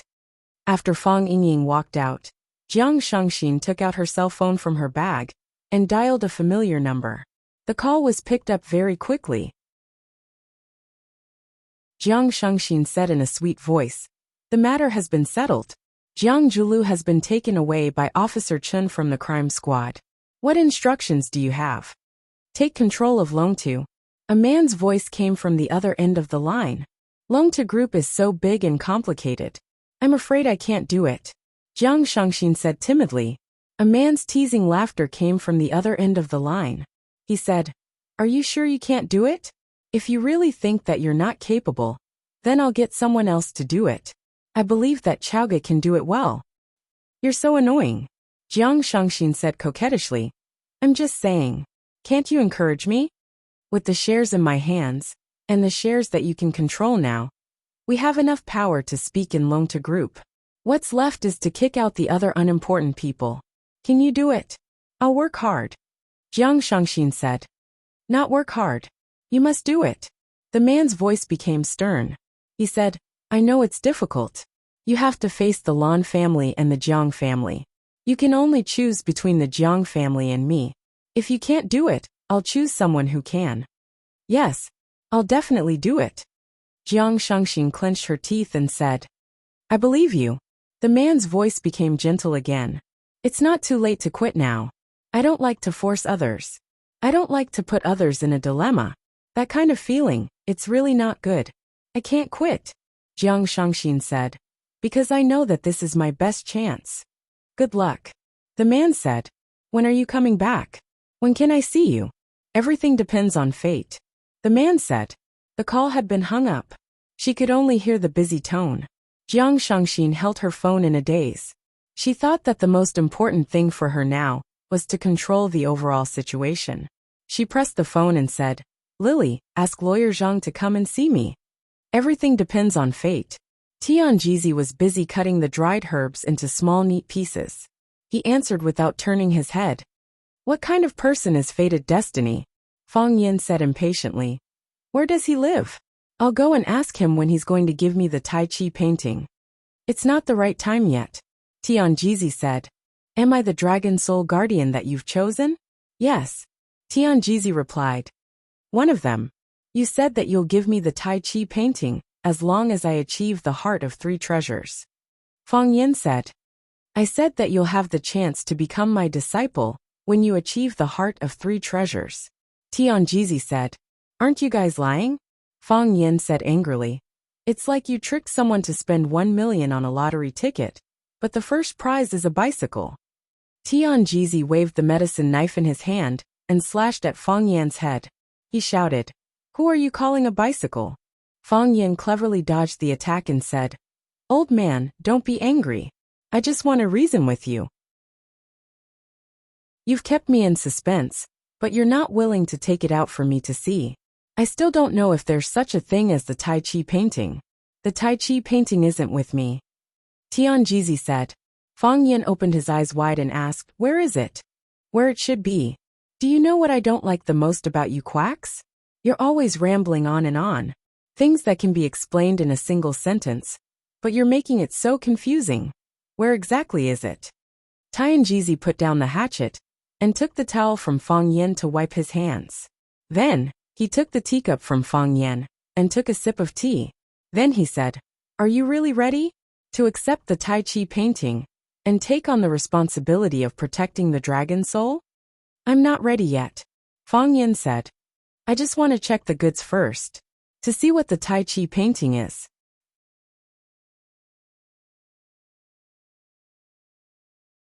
Chapter 610. Fang Yan was not despicable. He felt that he was just too smart. Here was a very simple example. If there was an item priced at 1 million, as long as you brought 1 million, you might be able to own this item. In that case, wouldn't you first have to look at the magic of this item before you would have the motivation to desperately earn that 1 million? Another simpler example. If there was a girl, you had to treat her well for the rest of your life. Then, you had to know and understand this girl first before you were willing to entrust your life to her. First a blind date, then a marriage. That was the right thing to do. How could there be people who didn't even see a girl's face or touch her hand, yet they wanted someone to take responsibility first? What kind of behavior was that? That was an arranged marriage in a feudal society. That was an immoral act of restricting personal freedom. First, let me see what the Tai Chi diagram looks like and what's so magical about it. Only then will I be willing to fulfill the responsibility of protecting the dragon soul. Although I still don't know what the dragon soul is, and why we need to protect it. As Fang Yan spoke, he stared unblinkingly at Tianjizi's body. As soon as he felt something was wrong, he would turn around and run for his life. If you just throw me a black and white Tai Chi diagram that can be bought for 10 yuan on the street, and then say that the responsibility of protecting the dragon soul will be handed over to me, what's the difference between you and those swindlers who sell martial arts manuals on the street and throw a copy of the Buddha's palm to those swindlers who say that the responsibility of protecting the peace of the universe will be handed over to them? Master, times have changed. There are fewer swindlers. We have to find a way to improve the professional level of swindlers. If not, why don't you go back to the headquarters and study? This time, Tianjizi was not angry. Holding the teacup, he carefully tasted the exquisite ambergris and said, "Speaking of which, it makes sense. Then you mean that I can look at the Tai Chi diagram first?" "No," Tianjizi said. "Although what you said is very reasonable, but the Tai Chi diagram has been passed down for thousands of years, and there has never been a candidate as difficult as you. Everyone who is selected will regard it as their greatest honor. They will try their best to complete the test and become the final winner of the Tai Chi diagram. This rule has never changed, and it will not change for anyone in the future. You know it's a bad habit, but you still insist on it?" Fang Yan said helplessly. "There's no right or wrong. It's just a matter of personal choice. If you think it's worth it, then give it your all. If you think it's not worth it, then don't look at it." Tianjizi said. "If anyone could go there and take a look, what mystery would there be in the Tai Chi diagram? When I get my hands on this Tai Chi painting, I'll make 1,000 copies of it. I'll give a copy to whoever has a good relationship with me. I'll also give a copy to whoever says I'm handsome." Tianjizi laughed out loud and said, "The premise is that you can obtain the Tai Chi diagram." The divine Jizi looked at Fang Yan and said, "After this period of recuperation, your body has more or less recovered. As long as you don't use too much strength, there won't be too much danger. But you still haven't left the mountain. Why is that?" Fang Yan looked at the setting sun on the top of the mountain in the distance and said softly, "What is righteousness? What is evil?" What is love? What was hatred? A person's life is 100 years long. Is it the ambition in our hearts that we pursue? Or is it the worldly view? If God has eyes, then he should open his eyes and take a good look at the world, to see that there are so many despicable, shameless, and ruthless bad people in the world. And there are also good people like me who are pure, kind, and hold on to our ideals. The bad people should be sent to hell, and the good people should be allowed to enjoy the happiness of the world. Speak like a normal person. The divine Jeezy had to stop this guy from expressing himself and praising himself. It was said that everyone had a face, but he had never seen Fong Yin go out with a face. He didn't know where he usually hid his face. I'm just thinking that everyone's time is very precious. You should give me the Tai Chi diagram as soon as possible to save time. You've been looking for it for so many years. Is there anyone more suitable than me? Anyway, it will be mine sooner or later, so it's better to give it to me as soon as possible. Fong Yin said it so confidently that no one could refute him at all. Although I don't know what the Tai Chi diagram is, I know that this Tai Chi diagram must have something to do with our Taoist Tai Chi. You also saw that I was beaten half to death by that old man's song transplanting seedlings. If I had understood the Tai Chi diagram earlier, I could have taken my revenge earlier. The Tai Chi diagram is a great treasure in the world. It doesn't belong to one person, but to everyone in the world. Moreover, the owner of the Tai Chi diagram must not be selfish and must not seek personal revenge. Fong Yin sneered and said, "Bullshit, don't be selfish, don't seek personal revenge. Everyone has 7 emotions and 6 desires. Who doesn't have selfishness? Who doesn't seek personal revenge? I have a big grudge with that scum Jiang Junling, and I will not rest until that old dog Song Zanyang is dead. If you can't be selfish and seek personal revenge, you can give that thing to whoever you want. I don't want it anymore." With that, Fong Yin turned around and left. Immeasurable Lord of Heaven. Tianjizi recited the name, his heart beating fast. The long-eyebrowed monk with a wooden fish in his hand came out of the inner room. Looking at Tianjizi's worried face, he laughed and said, "What do you think of this boy?" "Let's wait and see," Tianjizi said helplessly. "He is too evil, not a blessing for the Tai Chi diagram." "I think Fong Yin is not bad," the long-eyebrowed monk said with a smile. Tianjizi looked at the long-eyebrowed monk with a bitter smile and said, "Old monk, why do you have to oppose me? When I thought he was good, you thought he was not good, and said let's wait and see. Now when I say he is not good, you jump out and say he is good. What on earth are you thinking? Whether it is Buddhism or Taoism, we are all monks. Monks pay attention to the emptiness of the 4 elements. Do not get involved in the world. Do not get involved in karma. But can we really do it? We eat firewood and rice, wear clothes of hundreds of families, and live in the best house on Mingchuan Mountain. How can we not get involved in the world? Do not get involved in karma. Believers call us old immortals, but we know that we are not real immortals. If we are not real immortals, if we want to live, we naturally have to get involved in the karma of the world. Whether we believe it in our hearts or not, we must insist on it with our mouths. Uphold justice, uphold benevolence, and uphold forgiveness. Because we are monks, our identity has already determined our way of thinking. What Fong Yin said is very reasonable. Who doesn't have selfishness? Who doesn't seek revenge? He lives more thoroughly than we do. So what? Tianjizi asked. Even if we think Fong Yin is not bad, he is still not the most suitable candidate for the Tai Chi diagram. Yes, the long-eyebrowed monk sighed. The Tai Chi diagram is unstable in yin and yang. If it falls into the hands of the righteous, it will be good. But if it falls into the hands of the evil, it will be evil. If it falls into the hands of the murderous, then there is only one word: kill. "Sai, let's wait a little longer," Tianjizi sighed. Tianjizi lived on a mountain, and it was a mountain that Fong Yin was familiar with, Shixia Mountain. The first time Fong Yin and Tianjizi met was in a tea house on Shixia Mountain. That tea house was opened by a Taoist disciple. Therefore, when Fong Yin was rescued by Tianjizi and the long-eyebrowed monk, he was also on the mountain when he opened his eyes. He spent a lot of time on the mountain. One reason was to nurse his body. Since ancient times, medicine and Taoism were inseparable. Tianjizi's prescriptions were not comparable to those of ordinary doctors. Another reason was to obtain the Tai Chi diagram from his master. This time, when he was in danger on the summit of One Sword Peak, Fang Yin once again realized that he was weak. He needed a stronger power to protect himself. While protecting himself, he was also protecting his family. He could not die. He did not want to die. Unfortunately, Tianjizi was still unwilling to give in. Fang Yin did not know what the criteria for the guardian dragon soul to obtain the Tai Chi diagram were, and Tianjizi and the long-eyebrowed monk had never mentioned it. Moreover, he felt that after the incident at One Sword Peak, he was getting further and further away from the Tai Chi diagram.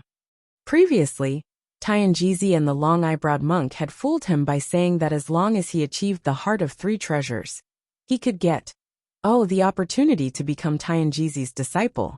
But now, they were not even willing to mention anything about the Tai Chi diagram in front of Fang Yin. It was just like how Fang Yin had nothing to do with it. Because of what? Was his body filled with evil energy? Was it filled with the desire for revenge? Now that Bai Xiu was dead, Fang Yin felt as though a huge rock had been lifted off his chest. In the past 3 years, the greatest physical and mental pressure on Fang Yin was to avenge his father. As long as he did not avenge his father, he would not be able to eat or sleep in peace. Bai Xiu's accidental exposure this time was a good thing for him. Finally he thrust his sword, that fatal sword strike. Of course, just as the old enmity was gone, new enmity was born. This time, the target of Fang Yin's revenge was Jiang Junling, and even the entire family of generals behind Jiang Junling. Of course, Fang Yin was not as anxious as before, because the person Bai Xiu bullied was his father, and he could not tolerate others bullying his father without paying any price. And the person Jiang Junling bullied was himself. Fang Yin was a person who had very low standards for himself. The road down the mountain was long and far, and Fang Yin wanted to find a hotel to rent a car. As he walked along the road down the mountain, a black object suddenly fell in front of Fang Yin. Pa! There was a loud noise, as if something had been broken. If it was a person, they would have fallen half to death. Fang Yin looked at it carefully. It was really a person.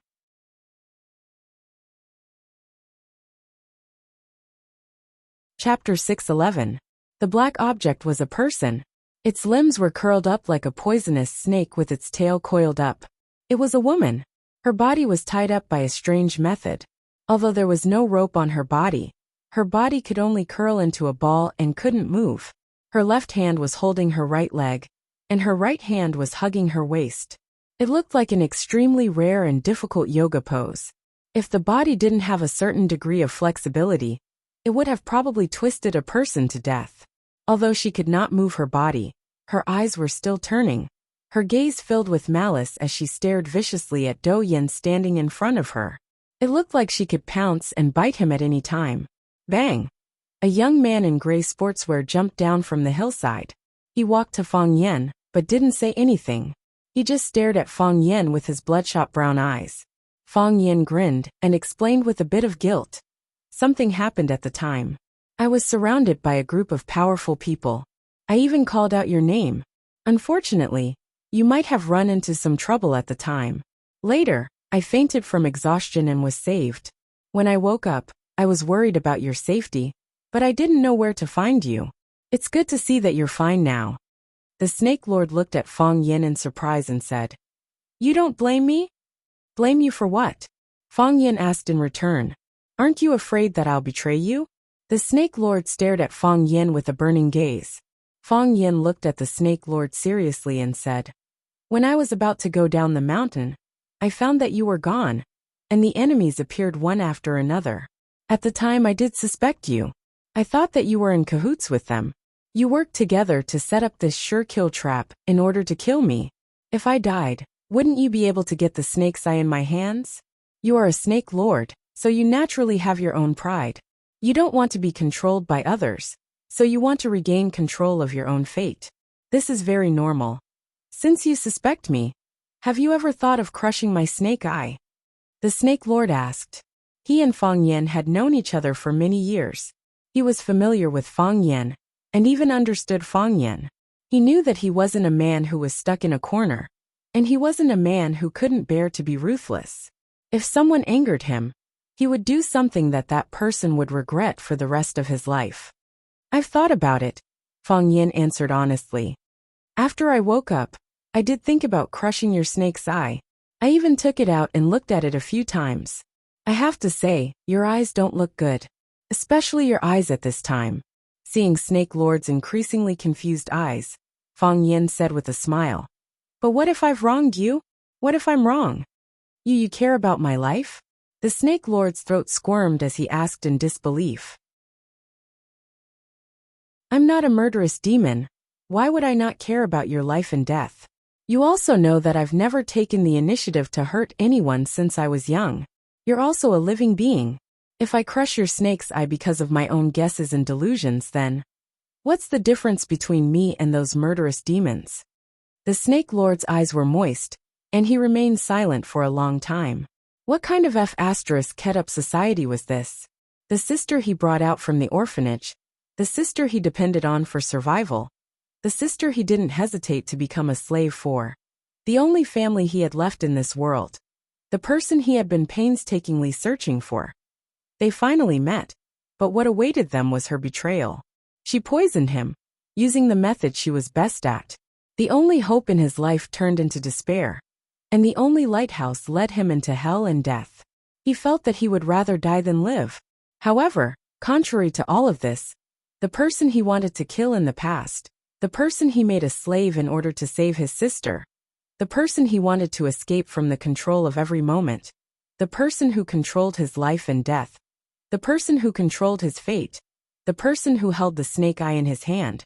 When his life fell to the bottom, the person chose to help him. He cared about his safety, and he gave him his trust. Perhaps to Fang Yan, what he had given him was insignificant and insignificant. But to the Snake Lord, it was like a piece of wood when he was drowning, an oasis in the desert. This was enough to save his life. In life, there would always be some people who were worth sacrificing for. The Snake Lord looked at Fang Yan and said, I came to you because I owe you an explanation. He pointed at the woman in black lying on the ground and said, She's my sister. Oh! Fang Yan didn't even want to look at the woman in black, and kept his eyes on the Snake Lord and said, You threw her in front of me, and I've already understood a lot of things. What I want to tell you is, in life, who wouldn't meet a few cruel and unscrupulous people? You're just a bit more unlucky than others. You only have one person by your side, and she's an idiot. But this is good. After you've confirmed that she's an idiot, you don't have to be nice to her anymore. Be nice to yourself, even if you're an idiot. It's a comfortable idiot. The Snake Lord's nose was a bit sore, but he still stubbornly explained, She went to find me and poison me. I wanted to save you, but I lost control of my body. After I escaped, I ran to find you, and saw you being carried by a Taoist priest and walking here. I followed them, guarding the mountain. Fang Yan nodded and said, Are you okay? The Snake Lord said, I'm fine. Fang Yan sighed softly, and looked at the pitiful man in front of him. He took out an old sheepskin bag from his pocket, and threw it to the Snake Lord, saying, This is your snake's eye. I've been prepared to return it to you. Your sister has been found. Although the results weren't ideal, she's still alive. So, there's no need for you to stay by my side to protect me anymore. The Snake Lord took the snake's eye and asked in a muffled voice, Where do I go? Where do you want to go? The Snake Lord thought seriously and said, I don't know. I used to want to find my sister and bring her back to Xiangxi. But now she doesn't want to go back. You used to live for her, now live for yourself, Fang Yan said. Set her free, and set yourself free as well. The Snake Lord looked at Fang Yan and said, You're not going to kill her? I'm not going to kill her, Fang Yan said. The person she betrayed is you, and the person she hurt is also you. If I kill her, it will only make you hate me. Why would I do such a stupid thing? The Snake Lord thought about it and said, I want to go with you. Then set her free, Fang Yan said. The Snake Lord nodded and said, Fine. The Snake Lord crouched down and looked at his sister's hate-filled eyes, saying, I'll let you go. As he spoke, He pulled out one of his sister's arms. Like a dead knot. Once the thread was untied, the other knots would also be solved. The Snake Lord then took out a medicine bottle from his pocket. He poured out a red pill from the bottle and fed it to his sister. Bang! The woman flipped over and pushed the Snake Lord to the side with a slap. She stared at Fang Yin fiercely and asked, "Did you kill him? Who are you talking about?" Fang Yin was confused. The Snake Lord's expression became even more pained, and when he saw Fang Yin looking at him, he turned his face to the side. He didn't want to hear that man's name. Every time he heard it, it was like stabbing a knife into his heart. He didn't know what love was, but he could clearly feel what pain was. He was in so much pain. Bai Xiao.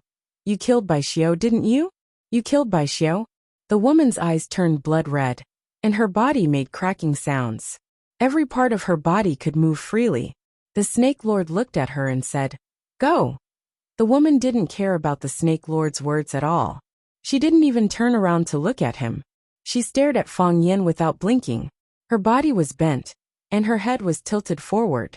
She looked like she would rush up and fight Fang Yin at any time. The Snake Lord was like a furious lion, and he roared at his sister. "Go! I said go." The Snake Lord's shoulders tightened, and her hands turned into claws. As long as she waited for an opportunity, she would rush up and tear Fang Yin to pieces. "You killed Bai Xiao. Why did you kill Bai Xiao? I want to avenge him. I want to kill you." As she spoke, the woman in black suddenly dashed toward Fang Yin. Her body was like a spring, but also like a poisonous snake that wanted to attack its prey. Her body was light and agile, and her steps were strange. Hissing sounds came from her mouth. It was the sound that poisonous snakes would make when they attacked. Clang! The Snake Lord rushed up from behind and grabbed his sister's shoulder. He punched her in the face, causing her body to crash into the rocks on the side. The Snake Lord followed closely behind and grabbed the black-clothed woman's throat. He pressed his sister's head and slammed it against the stone wall. Clang! The woman's head slammed against the stone, and a bloody groove appeared on her forehead. Clang! The black-clothed woman's head was once again smashed against the stone, and the bones inside also made a cracking sound. Clang, clang, clang. The Snake Lord seemed to have gone mad. He kept slamming the woman's head against the stone wall. Pa! He let go of his sister's neck and slammed his head against the stone wall. Clang! Clang! Clang! Why are you forcing me like this? The Snake Lord roared with grief and indignation. Why are you forcing me like this?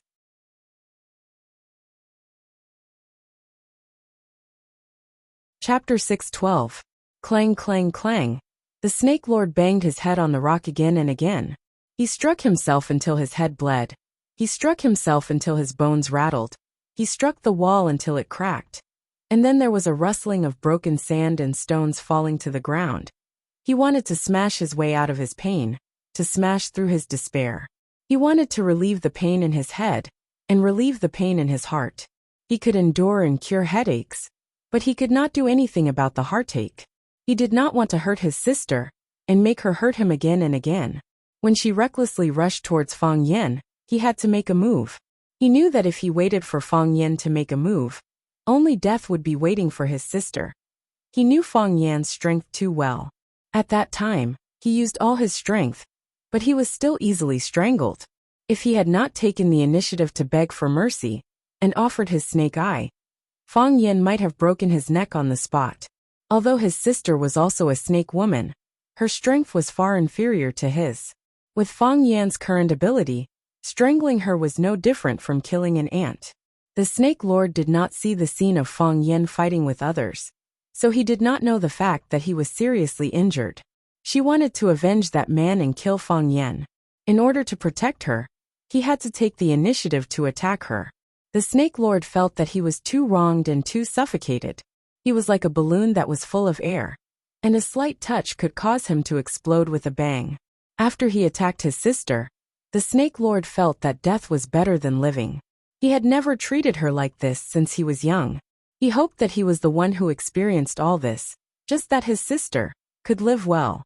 Fang Yin stood to the side and watched the Snake Lord go crazy, but he did not intend to stop him.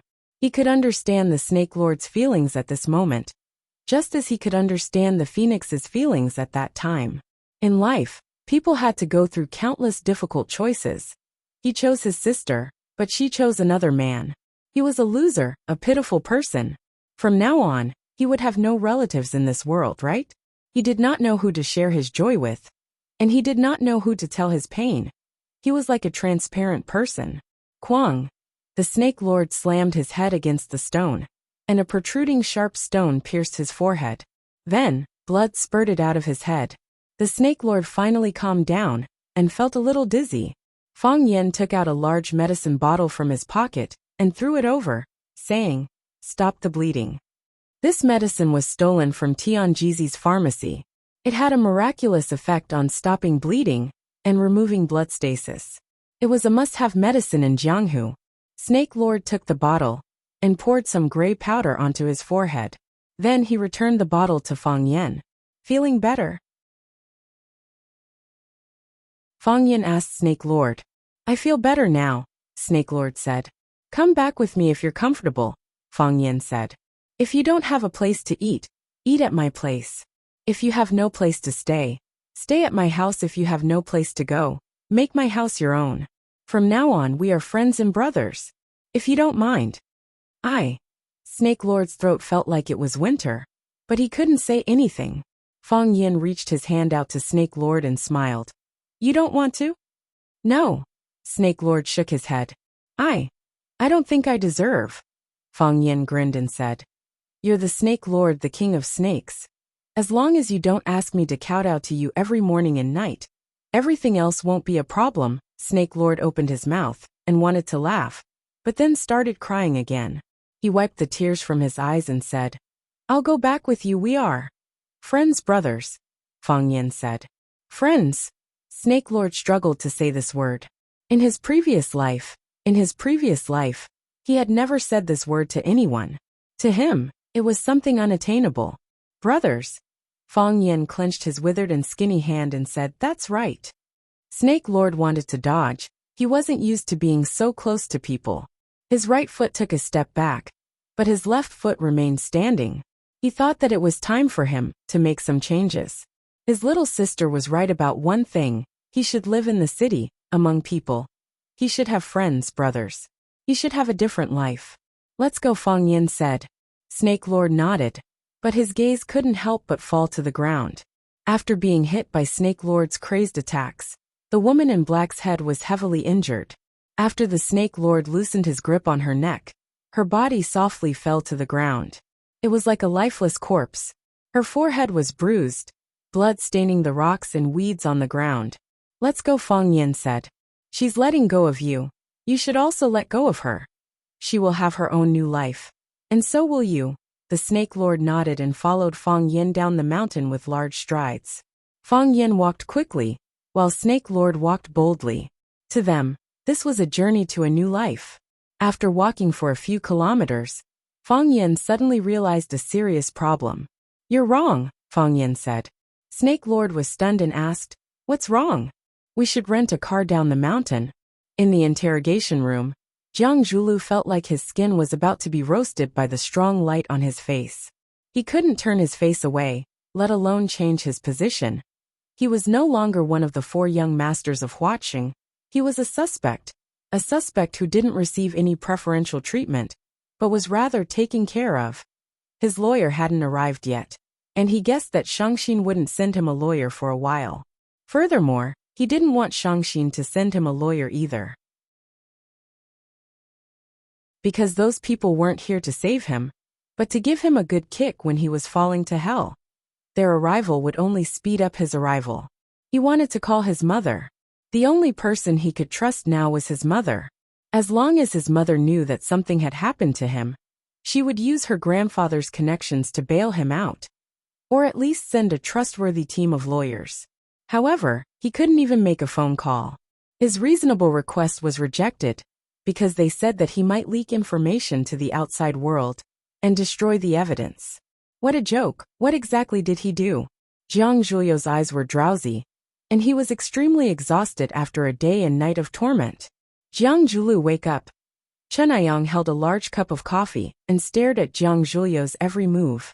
Every time he saw that Jiang Zhulu was about to close his eyes, he would suddenly yell angrily. Jiang Zhulu had been pulled back to reality from his slumber countless times. I know what you want to do. Jiang Zhulio's eyes were bloodshot, and he sneered at Chen Aiyang. You want to use the interrogation method of fatigue to force me to submit, and you want me to confess when I can't take it anymore. I know that this method is very effective, but you used the wrong person. I haven't done anything illegal, so I don't have anything to confess to. Also, when my team of lawyers comes, I want to sue you for abuse of force. We didn't abuse of force. Chen Aiyang took a big gulp of coffee and said, Did we touch a single finger of yours? Did we beat you? We just want to solve the case as soon as possible, and not give the criminals any chance. I know that you, Jiang Zhulu, have a lot of power, and with a single word, countless people will jump out to work for you. But we won't let the bad guys escape from the law. You said that I killed someone, that I have something to do with Jiang Fengxing's death. Jiang Zhulio's body was trembling as he spoke. He really didn't have any strength left, and all the energy in his body had been sucked out. If he fell asleep while speaking, it wouldn't be strange at all. What evidence do you have? Don't you know that Jiang Fengxing is my father-in-law, my wife's father? And my father has mysteriously disappeared, and he might have been killed. I should have called the police long ago, right? Instead of looking for the real murderer, you brought me the victim. Is there any justice in this world? Looks like you won't shed a tear until you see the coffin, Chen Aiyang said. I don't care what method you use, and I don't care who incited you. Jiang Zhulu gritted his teeth and said, Don't even think about making me yield. I'm afraid it's not up to you, Chen Aiyang said. He put down the coffee cup in his hand and said to a young policeman standing behind him, Bring his accomplice here. Yes, Captain, the policeman replied and walked out quickly. After a while, a few policemen brought a middle-aged man in shackles into the room. Jiang Zhulu, look who's here. Chen Aiyang shouted again. Jiang Zhulu struggled to open his eyes. When he saw the man standing in front of him, he was startled and asked, Who is he? I don't know him, don't try to frame me. Jiang Zhulu, the man in the handcuffs said with a wretched expression, Stop struggling. When we went to pick someone up, you sat in the back of my car and almost vomited a few times. You hid it very well, but did you think no one saw it? Also, you killed your father-in-law with your own hands. There were a few witnesses at the scene, and I also have evidence. Chen Aiyang looked at Jiang Zhulu, who had a grim expression, and said, The evidence in his hands is now in the hands of the police. Jiang Zhulu, accept your fate. Blurg. Jiang Zhulu suddenly started to vomit like crazy, vomiting until his heart and lungs were torn apart.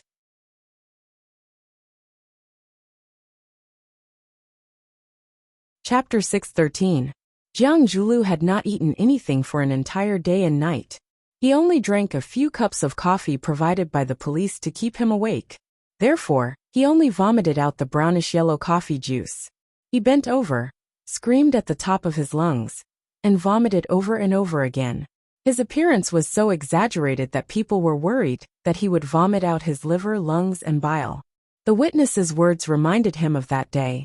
He remembered how he had sat in the bumpy car to pick up his father, his useless and arrogant father-in-law. In order to maintain his powerful image and not be looked down upon by those arrogant martial artists, he had resisted the urge to vomit. He had held it in until today, but he finally could not control it anymore. He had used up all of his tolerance that day and vomited everything that he had prepared to vomit that day. It was also from that day onwards that he turned into a demon. It was also from that day onwards that his relationship with his wife Shangxin fell to the freezing point. It was like a reincarnation cycle. He had returned to the original path, and all the hard work he had put in between was meaningless. He was a complete failure, and he could not change his fate. Give him a cup of water, Chen Aiyang said. A policewoman went out and quickly returned with a cup of warm water.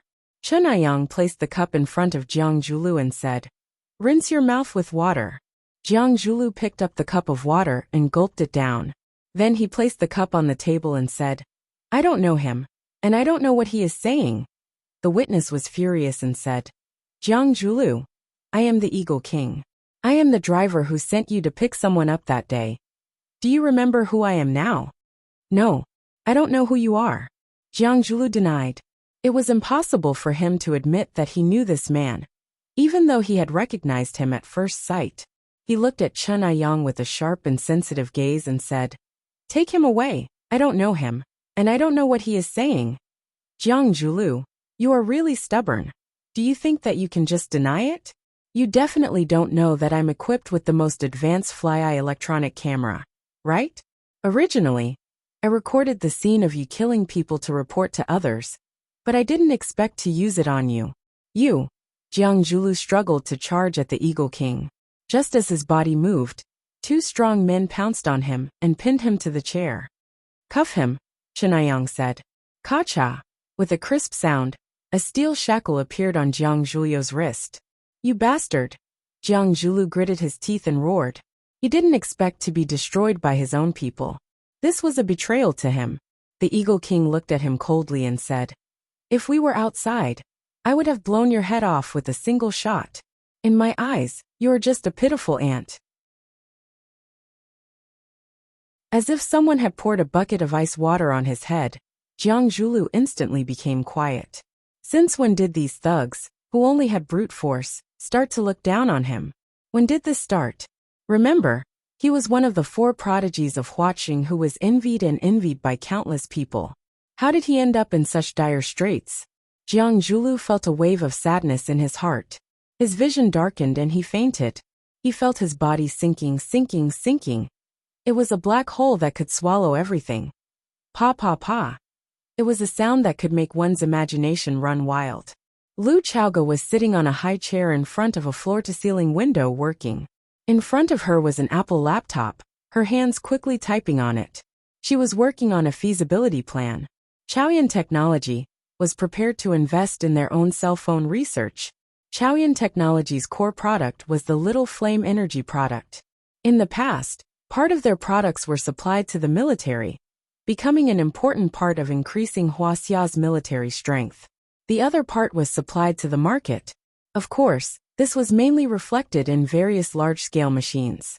For example, ships, planes, hybrid sports cars, or energy vehicles. This was the first time Chaoyan Technology was preparing to put their energy products into civilian products on a large scale. Moreover, it was in the most competitive product field in the cell phone market. What was the most unsettling thing in modern social situations? It wasn't that you couldn't find a toilet when you wanted to pee, nor was it that you couldn't buy a dark beer when you wanted to drink.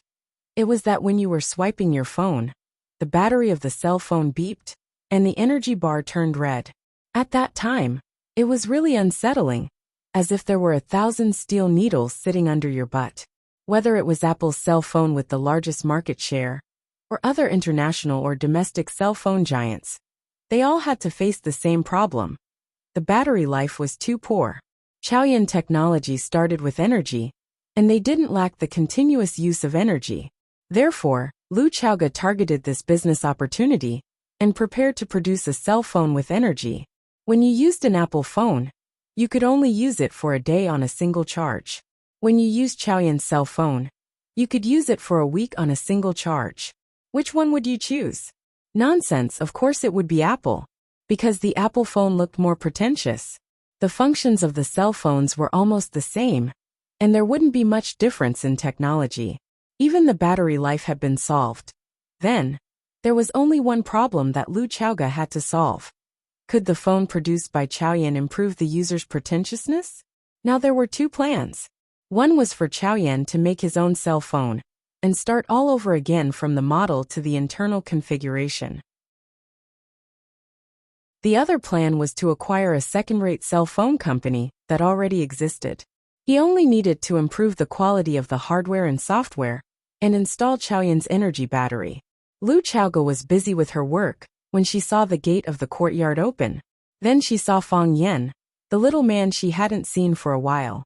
Lu Chaoga stopped what he was doing and walked outside. Fang Yan came back with Snake Lord. Seeing Lu Chaoga waiting at the door, Fang Yan said with a smile, "I haven't heard your cooking for a long time. I miss it." Lu Chaoga nodded and said, "Are you hungry?" I'll cook a bowl of noodles for you. Fang Yin shook his head and said, I've already eaten before I came back. He pointed to Snake Lord, who was standing behind him and didn't dare to come forward, and said, his name is Fang Wen, and he's my friend. Fang Wen was the name Fang Yen had just given to Snake Lord. He wanted him to understand the principle of giving up something to gain. The reason why his surname was Fang was that Snake Lord wanted to cut off the past and separate himself from everything in the past. Therefore, Fang Yin asked him to follow his surname. Snake Lord himself was also very happy. Fang Wen said that he liked the name very much. Hello. Lu Chaoga took the initiative to reach out to Snake Lord. Snake Lord hid his hand behind his back, not daring to shake hands with Lu Chaoga. In the past, when he still thought of himself as Snake Lord, he was careless, bloodthirsty, and didn't care about anything. But now it was different. He hoped to become friends with Fang Yan and become brothers. He hoped to become a family with Fang Yan's family. So he began to be afraid. He knew what his hand looked like. It was like a layer of snakeskin, and it was prickly to the touch. He was like a monster in a normal society, like a poisonous snake that could walk normally. He was afraid that he would scare Lu Chaoga, and he was afraid that he would ruin everything he had just obtained. It wasn't easy for him to obtain it, so he cherished it very much. His only family member in the world had betrayed him, and now he had very little. Fang Yin looked at him with a smile and said, Fang Wen, a lady took the initiative to extend her hand to you. You must shake hands with her to be a polite gentleman dash. Gentleman dash. Snake Lord chewed on this strange name. He was a snake, and he lived with poisonous snakes and beasts all day long. No one had ever taught him to be a gentleman. Even his dead master had never said such a word to him. No one thought that he could be a gentleman. Try it, Fang Yin said with a smile. Beautiful women like gentlemen. Lu Chaoga was quick-witted. She knew what kind of person he was when she saw Snake Lord's hiding eyes, and his hand hidden in his sleeve. She took the initiative to take a step toward Snake Lord, and once again reached out her snow-white, slender hand and said, Hello, I'm Lu Chaoga. Nice to meet you dash. The Snake Lord gulped a few times before he carefully took out his hand from his sleeve. He shook Lu Chaoga's little hand and said, I'm Fang Shida. I'm very happy. I'm also very happy to see you. Lu Chaoga smiled and said, Fang Yan's friend is also my friend. If you need any help, just tell me. Okay. I don't need any help. Snake Lord stammered. It was the first time he held such a beautiful woman's hand. The first time he was so close to a goddess. And the first time he smelled something so good. What was that smell? Was it perfume? Or was it a woman's natural body fragrance? Lu Chaoga smiled and looked at Fang Yen. She said meaningfully, but Fang Yen said something wrong just now. Not all beautiful women like gentlemen, and some like rascals. Snake Lord became anxious, and his forehead began to be covered in sweat. He hurriedly explained, I'm not a rascal.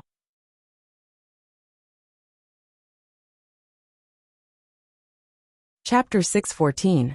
A man in love has zero IQ. The Snake King fell in love again, but this time, the object of his love was Fang Yen. He knew that he was strange, and he also knew that he was not very sociable. He was like a lone wolf, no, a lone snake, walking in the crowd, but it was difficult to blend in with the crowd. He rarely looked at himself in the mirror, but in his heart, he knew that he was definitely not the type of handsome man that women would like, nor was he a man with a six-pack. If a man with no looks, no height, no penis, and no ability to live a good life wanted to win the favor of women, then he could only spend money. However, the Snake King did not have money. No one wanted to look at the Snake King's sharp triangular eyes, and no one wanted to look at his pitted face for a few minutes. Everyone's first reaction when they saw him was to quickly look away. He was a monster in people's eyes. Who would like a snake man? Fang Yen did not despise him, and took him in when he was in the most pain and despair. Lu Chaoga did not despise him either. Such a beautiful woman was like a fairy. When she looked at him, her expression was gentle, and her smile was without a trace of hypocrisy. The Snake King liked this family, and he really wanted to integrate into it. Although he knew that it was a big wish, he really hoped that he could become a person that people liked. At least, He didn't want to be a person that people hated when they saw him. Just like how he once hoped that the orphanage's director, Fatso, would like him. Therefore, after Lu Xiaoga specifically explained that some beautiful women liked hooligans, his body tensed up for no reason, and his heart was also hanging high up in his throat. I'm not a gangster. He hoped that Lu Xiaoga could see him as a good person. At least, he was willing to be a good person in their hearts. Lu Xiaoga was stunned for a moment, and then she laughed. Lu Xiaoga looked at the Snake King and said, I know you're not a gangster. How can you be a gangster? You can't even tell that a real gangster is a gangster. After thinking about it, Lu Xiaoga explained, I'm just kidding. Don't think too much. Because it was the first time she met the Snake King, she was not very clear about his character. But she would get to know him slowly. He tried not to touch anything that would cause him pain. Thank you. The Snake Lord blushed. Was he thinking too much? Wasn't it annoying to think too much? Then shouldn't he think less? The poor Snake King had turned into a man who was at a loss for what to do with himself. Fang Yin was a generous and stingy man. He generously introduced Lu Xiaoga to the Snake Lord and smiled as they shook hands. However, when he saw that the Snake Lord had forgotten to let go of Lu Xiaoga's hand, he immediately became petty again.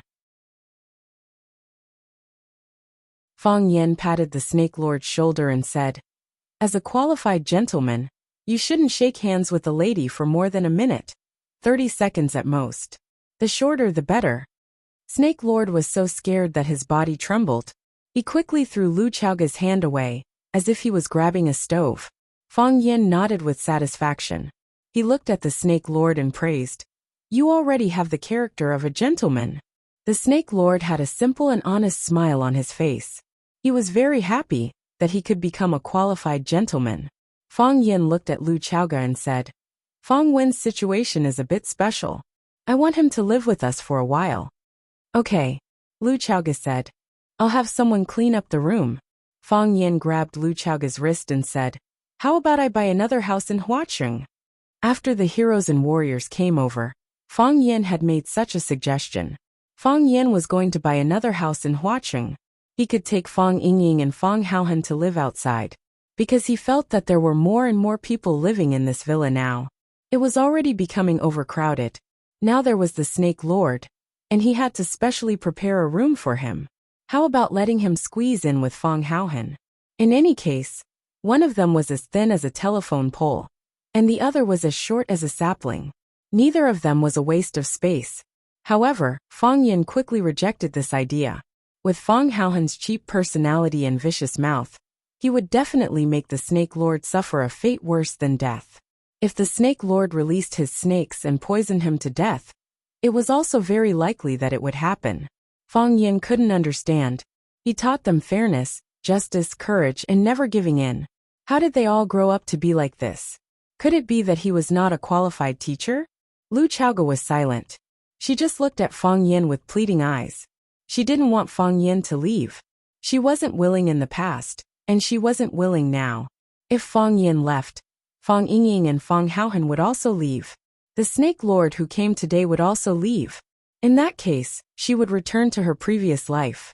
She liked the feeling of living with Fang Yin very much.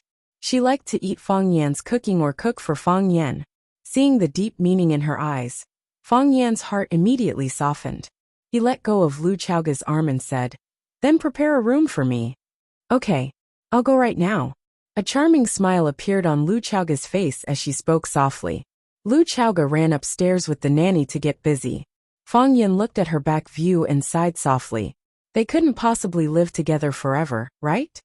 You will stay here from now on. Fang Yin smiled and said, Jiang Shangxin was very busy. After Jiang Zhulu was arrested and sent to prison, she became the well-deserved leader of the Longta group. In the past, she had also done business, helped her mother, and even started her own company.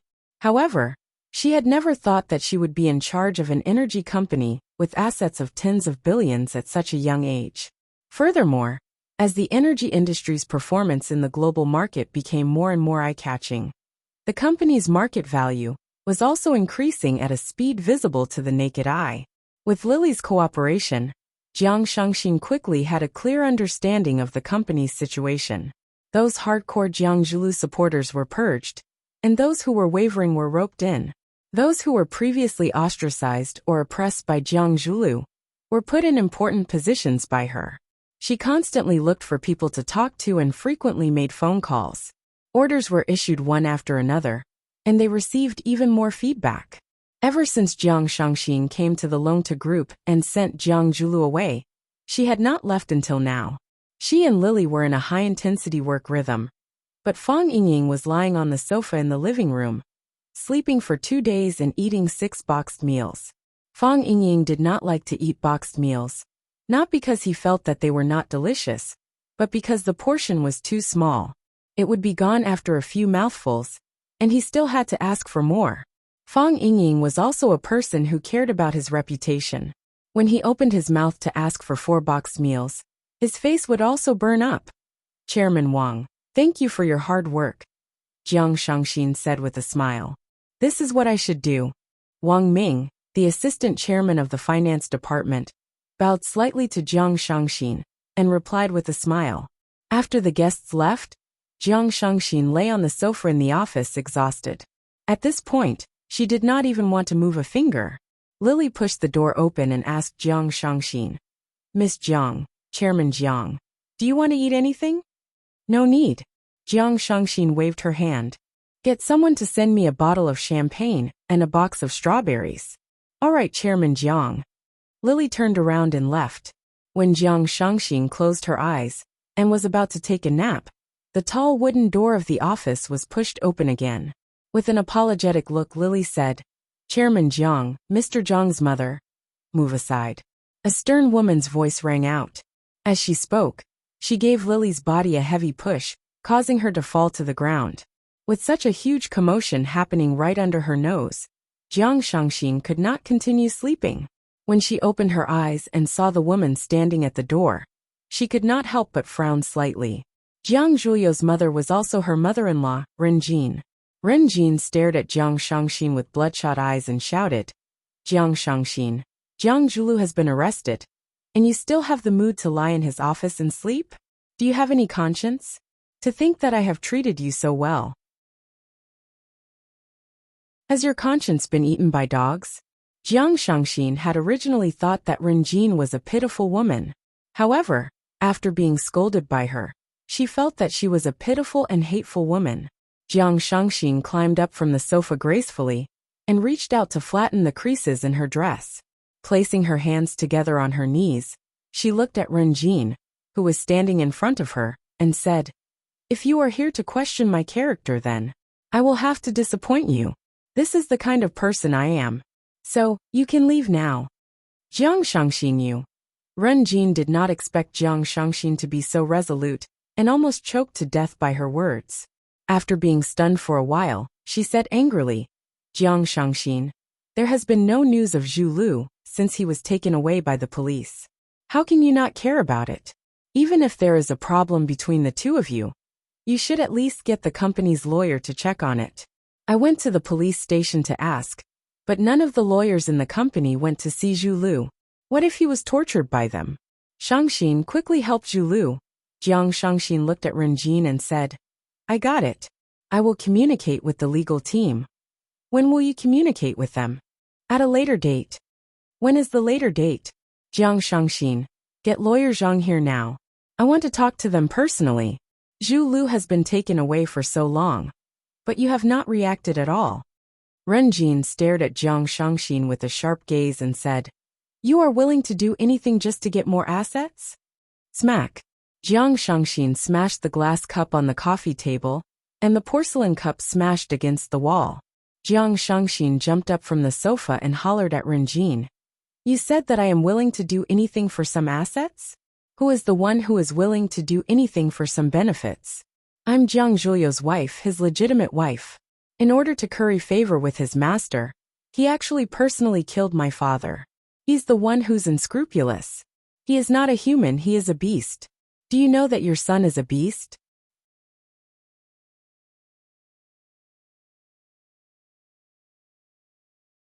Chapter 6:15. The relationship between a mother-in-law and daughter-in-law was a difficult problem in the world. Rin Jin's attitude towards Lu Chaoga was one of concern and suppression. She saw Lu Chaoga as the best candidate for her daughter-in-law. She was willing to take care of her, but she also looked down on her psychologically. She had strict requirements for Lu Chaoga's words and actions. In her eyes, Lu Chaoga was an orphan. She was a child who was adopted by them. Other than them, she had nothing. Rin Jin's attitude towards Jiang Shangxin was one of love and flattery. Jiang Shangxin was not an orphan. Not only did she have both parents, but she also came from the wealthy Jiang family in the capital. If her son was married to Lu Chaoga, it was a low status. Then marrying Jiang Shangxin would be a high status. Therefore, it was true that Rin Jin treated Jiang Shangxin well. She had never mistreated Jiang Shangxin. Jiang Shangxin had a high EQ and would give her mother-in-law gifts from time to please her. As a result, the mother-in-law and daughter-in-law got along well. Rin Jin was shocked by the glass cup that Jiang Shangxin threw. She did not expect her daughter-in-law, who had always been polite, smart, and elegant, to do such a crazy thing. She thought that the glass cup would be thrown at her face. She only relaxed a little when the cup went past her head and smashed against the wall. She stood motionless for a moment, and then like a bull enraged by red silk, or a firecracker that had been set ablaze, she broke into a rage. Jiang Shangxin, are you crazy? Do you know what you are doing? Is this how your parents taught you to be a person? Ren Jin slapped Jiang Shangxin's face. She tilted Shangxin's head to the side and dodged this fierce attack. How dare you throw a glass at me? You just sent my son to prison, and now you want to throw a glass at me? Then you can take away all the assets of the Jiang family? Jiang Shangxin, let me tell you, it is not that easy. Ren Jin raised her hand and slapped the other side of Jiang Shangxin's face. Enraged by Ren Jin's behavior, Shangxin slapped Ren Jin's arm to the side. Jiang Shangxin was young and powerful. How could Ren Jin be her match? Ren Jin, who usually lived like a prince, was slapped on the wrist. As his body fell backward, he lost his balance in his high heels and fell to the floor with a crack. This time, Ren Jin truly felt pain from the fall. The grief and indignation in her heart, as well as the endless grievances, suddenly exploded. Ren Jin sat on the ground and began to cry loudly without caring about his image. Jiang Shangxin, go ahead and hit me. You can kill me here today. Ren Jin said in a sorrowful voice. If I die, there will be no one left in the Jiang family. You can do whatever you want. You can do whatever you want. Dragon Pool alive, dead, dead. Zhu Lu was sent to prison and persecuted by you. Now, you want to kill me as well. Jiang Shangxin, you are the jinx of the Jiang family. How much do you want to harm the Jiang family before you are satisfied? With a stern expression, Jiang Shangxin stared at Ren Jin, who was bawling his eyes out on the floor. She said coldly, no one wanted to send Jiang Zhulu to jail. He sent himself to jail. He has done so many evil deeds, and they will be dug out one by one. Just wait and see. Very soon, you will know how many disgusting things your precious son has stained his hands. Impossible. Ren Jin shouted. Zhu Lu would never do those things. I know his character. Even though he is a little extreme, he is a good person. His company donates to charity every year. He even adopted many children in the poor mountainous areas. Zhu Lu donated the living expenses and school fees for those children. Jiang Shangxin's mouth was full of bitterness. She said in a mocking tone, I know these things better than you. This is what he used to show off when he wooed me. Which woman doesn't want to find a loving man to spend the rest of her life with? Because it would make her feel that he is so loving to others. He is only wholeheartedly devoted to his wife and her family. She didn't expect that it was just a piece of sheepskin that he wore on the outside. It was a layer of gold that he put on his face. Deep down, he is a hungry wolf. He is a devil and a scumbag. Marrying him is the most regrettable thing in my life. Shangxin. Tears streamed down Ren Jin's face as he looked at Shangxin and pleaded, Shangxin, no matter what, you have to save Zhu Lu. Please help me save Zhu Lu. His father is no longer around. He is my only relative. Ren Jin crawled up from the ground and strode toward Jiang Shangxin. Thump. Ren Jin knelt down in front of Jiang Shangxin. Shangxin, I beg you. I will kowtow to you. I will apologize to you. You are a woman too. Can you take pity on an old man like me? If I don't have my son, I won't be able to live on. I will die. Shangxin, can you take pity on me by saving Zhulu? Jiang Shangxin looked at Ren Jin, who was crying and begging bitterly. She felt very upset. Ren Jin was born into a good family. She was also a woman who came from a big family. However, she had suffered all kinds of setbacks during this period of time. First, her husband disappeared mysteriously after he went out. Until now, not even his corpse had been found. Then, her son was taken away by the police. There wasn't even anyone to save him. She used to be extremely proud. However, she didn't hesitate to trample on her dignity. Now she was just a pitiful woman, a mother who prayed for her son's health and safety. Jiang Shangxin squatted down and lifted Ren Jin's arm to help her up. Ren Jin knelt there and refused to get up. No matter how hard Jiang Shangxin tried, she couldn't get up. Jiang Shangxin didn't force her anymore. She looked at Ren Jin and said, I can pity you. However, I will not pity Jiang Zhulu. He has to bear the responsibility for whatever he did wrong. If all the sins committed by the children could be forgiven because of the kindness of their parents, the world would have been in a mess. Jiang Shangxin. Ren Jin gritted her teeth and said, Don't force me into a dead end. Jiang Shangxin looked at her with a serious look on her face and said resolutely, I can tell you honestly that I will not save Jiang Zhulu. I will not send any lawyer from the Longta group. You better pray that I don't send any lawyer. If that's the case, he might still have a chance of survival. If I were to take action, I would only wish for his death.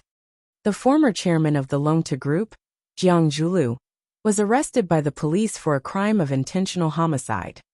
Jiang Zhulu is the son of the founder of the Longta group, Qiang Longtan. Qiang Longtan disappeared mysteriously.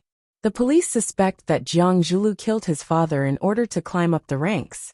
From the 4 talents of watching to the murder suspects, mental emptiness is the biggest incentive for rich kids to commit crimes. Bam! Lan Shanggu switched off the television. He pushed his chair away and stood up. He paced around his luxuriously decorated office. He held a cell phone in his hand. However, he didn't make the call. After hesitating for a long time, he grabbed the car key and walked out. Lan Shanggu went to the garage and chose his favorite military Hummer.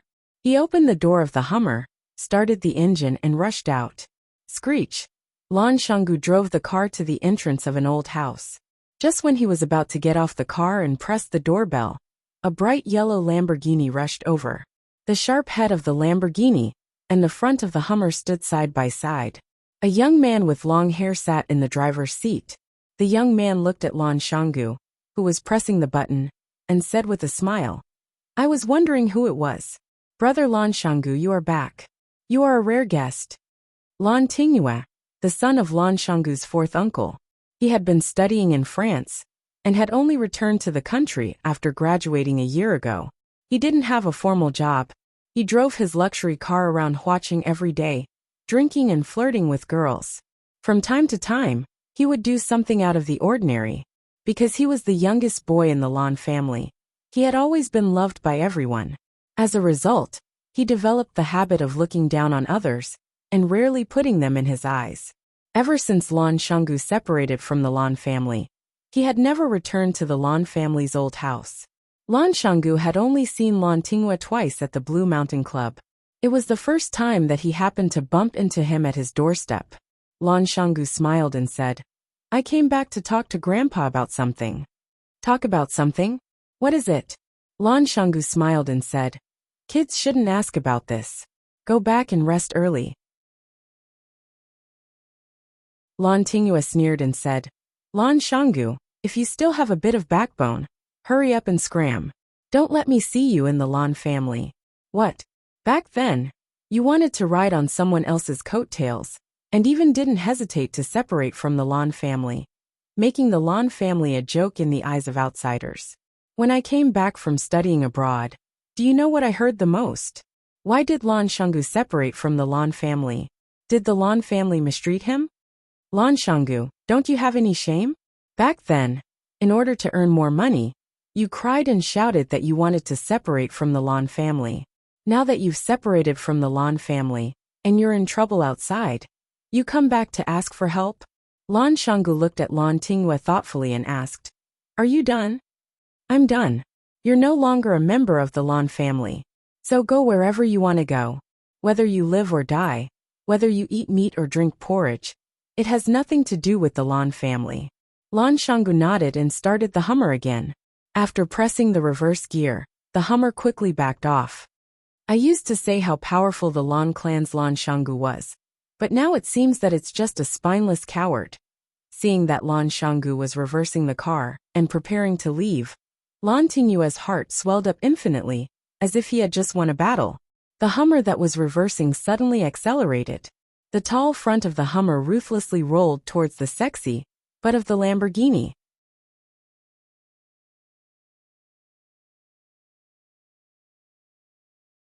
Chapter 6:16.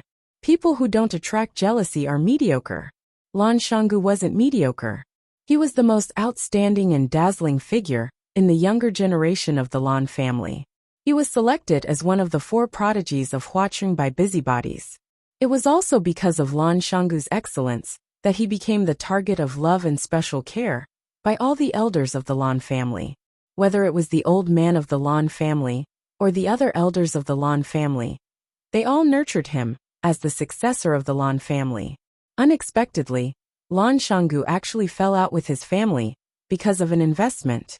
He didn't even hesitate to betray the Lan family. In the eyes of some people in the Lan family, his behavior was a betrayal. Big families naturally had their pride. No one had ever dared to take the initiative to propose a separation from the family. Lan Shanggu tore apart the Lan family for his own benefit. In the eyes of many people, he was a shameful traitor. When Lan Shanggu was doing well in the Lan family and monopolizing power, the younger generation in the family admired him. However, when he became a traitor and abandoned by the Lan family because of a stupid choice, the long-suppressed jealousy and hatred in the hearts of the younger generation in the family turned into a heavy hatred. It was like weeds in the spring field, crazily popping out. Of course, there was a special reason why Lan Tingyue targeted Lan Shanggu. After Lan Shanggu and the Lan family separated, the Lan family pushed his brother, Lan Shonhua, to take over Lan Shanggu's position as the new successor of the family. Lan Shanggu hadn't returned home for several years. The position under Lan Shonhua's, but became more and more stable.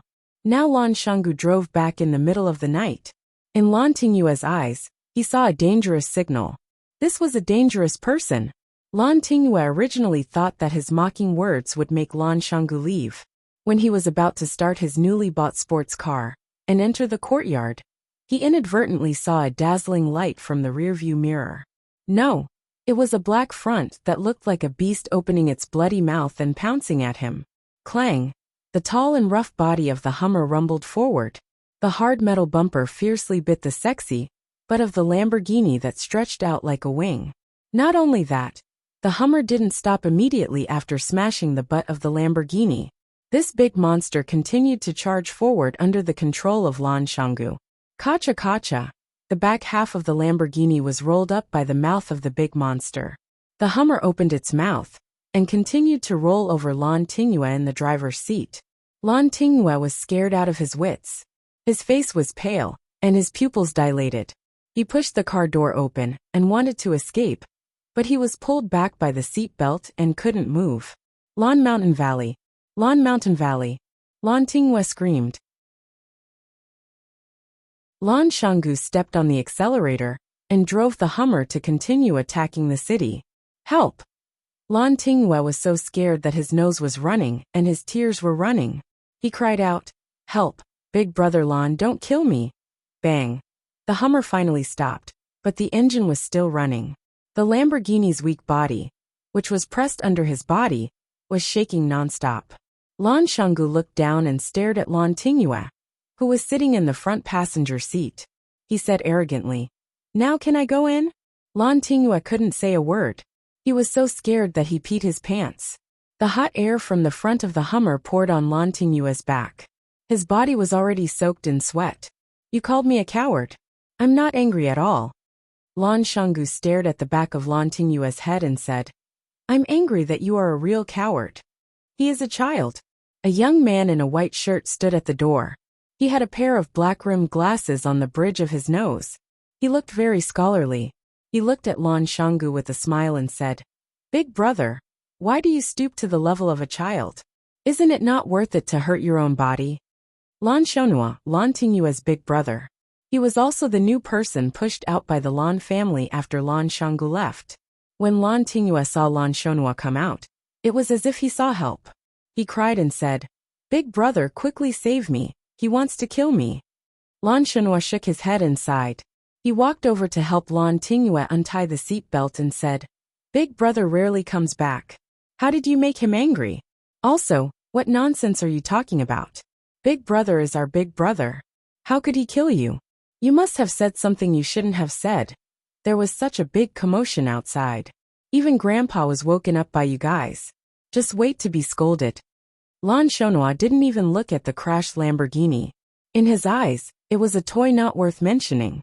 Lan Shanggu looked at Lan Shonhua and said with a smile, The men of the Lan family must have murderous intent. Tingyue has been spoiled by you guys. I'm here to cultivate his murderous intent. Lan Tingyue originally wanted to counterattack and say that you're not here to cultivate my murderous intent. You want to kill me. But when the words were on the tip of his tongue, he met Lan Shanggu's deep and cold eyes when he smiled. He couldn't shout out the words he had thought of. Lan Shonhua glanced at Lan Tingyue and said, You stay here and bring some people to clean up this place. Won't it be a joke if outsiders see this? He walked to the window of Lan Shanggu's car and said with a smile, Big brother, Grandpa asked me to invite you in. Lan Shanggu nodded and said, Let's go. After saying that, he drove the Hummer and took the lead to rush into the courtyard gate. Lan Shonhua stood where he was and looked at the square-shaped big man with a warm smile. Brother. Lan Tingyue ran to Lan Shonhua's side and said angrily, Why did you let him in? Didn't you also not stop him? Lan Shonhua said with a smile. But Lan Tingyue seriously thought about it and realized that even his brother had no way to stop Lan Shanggu. Lan Shanggu's personality was arrogant and despotic. There was really no one in the younger generation who could suppress him. Even in his uncle's generation, there was no one who could suppress him. Otherwise, how could he be allowed to leave the Lan family and even take away such a big piece of the cake? The old man of the Lan family had a habit of sleeping early. When he heard the commotion outside, he got up again. Winter was still far away. The old man had already wrapped a blanket around his body and sat in the study connected to the bedroom. He said to Lan Shanggu, who had entered the room, Why are you angry with a child? Making such a big commotion. Aren't you afraid that people outside will laugh at you? Lan Shanggu smiled and walked in front of the old man. He poured a cup of warm water and placed it in his hand. He said, Why should I be afraid of people laughing at me? Those people who laugh at me will soon know that they are actually fools. But I am a little unhappy about doing this. It is a big sin to disturb Grandpa's rest. The old man waved his hand and said, All right, you haven't come back to see me for 3 years. The moment you come back, you are trying to bewitch me. What do you want? Grandpa, hand the Lan family over to me? Lan Shanggu rubbed his hands and said with a serious face, I promise that you will be able to manage the Lan family well. All the businesses will flourish, and the family's rise will be just around the corner. The old man swallowed a mouthful of hot water with great difficulty. He glanced at Lan Shanggu and said, I am not dead yet, and you are already thinking of usurping the position? How can this be usurping the position? Is there such an open and above-board usurper like me? Lan Shanggu's face was full of smiles. He said, This is something that the two of us, grandpa and grandson, have discussed and discussed. I made a very good suggestion to you, and you accepted my suggestion without hesitation and passed the position of the clan leader to me. If this matter succeeds, hey, the two of us will become a great story. After I die. The old man said while coughing. He looked very agitated. Lan Shanggu hurriedly ran over to massage the old man's back. He said, I was just joking. You don't have to take it seriously. But you can't not take it seriously either. This matter is worth considering. After all, You know those children and grandchildren of yours. There are a few good ones among the sons, but among the grandchildren, only I am outstanding. Lan Shonhua is a little too sissy. I have bullied his own brother to this extent, but he still doesn't dare to rush up and fight with me. Can such a person become the clan leader of the Lan family? You have been in the military your whole life. You can't let this kind of sissy ruin your foundation, right? Old Master Lan started coughing again. He pointed at Lan Shanggu and scolded. Is this how you evaluate your brother? I am just speaking the truth. Lan Shanggu was worried that he had angered Old Master Lan to death, so he really didn't dare to spout nonsense. Grandpa, since you are not willing to hand the Lan family over to me, then you have to give me some compensation. Withdraw the Lan family's shares in the Longta group, right? Old Master Lan stopped coughing and stared at Lan Shanggu with a piercing gaze. He asked, Did that fellow with the surname Fang ask you to look for me? I didn't expect this. I really didn't expect this. That little loach has really grown up, and actually has the position of authority in this watching. You won the bet, and came back to flaunt your strength? He didn't ask me to come. Lan Shanggu sat down in front of Old Master Lan again and said, Jiang Junling has disappeared and Jiang Julu has been arrested and imprisoned. Who is the person in control of the Longta group now? It's Jiang Shangxin, Jiang Zhuliu's wife. You must have known long ago, right? Jiang Shangxin has become Fang Yan's woman since a long time ago. Old Master Lan's eyes widened and he said angrily, The two of them got together? Disgraced, truly disgraced. These people can do anything shameless. The elderly valued the relationship between a man and a woman the most. From his point of view, Fang Yan was worse than a beast for getting together with someone else's wife. Lan Shanggu stared at Old Master Lan with his eyes wide open, and didn't know whether to laugh or cry. He said, Old Master, aren't you a little too open-minded? I only said that Jiang Shangxin has become Fang Yan's woman. I didn't say that she has become Fang Yan's woman.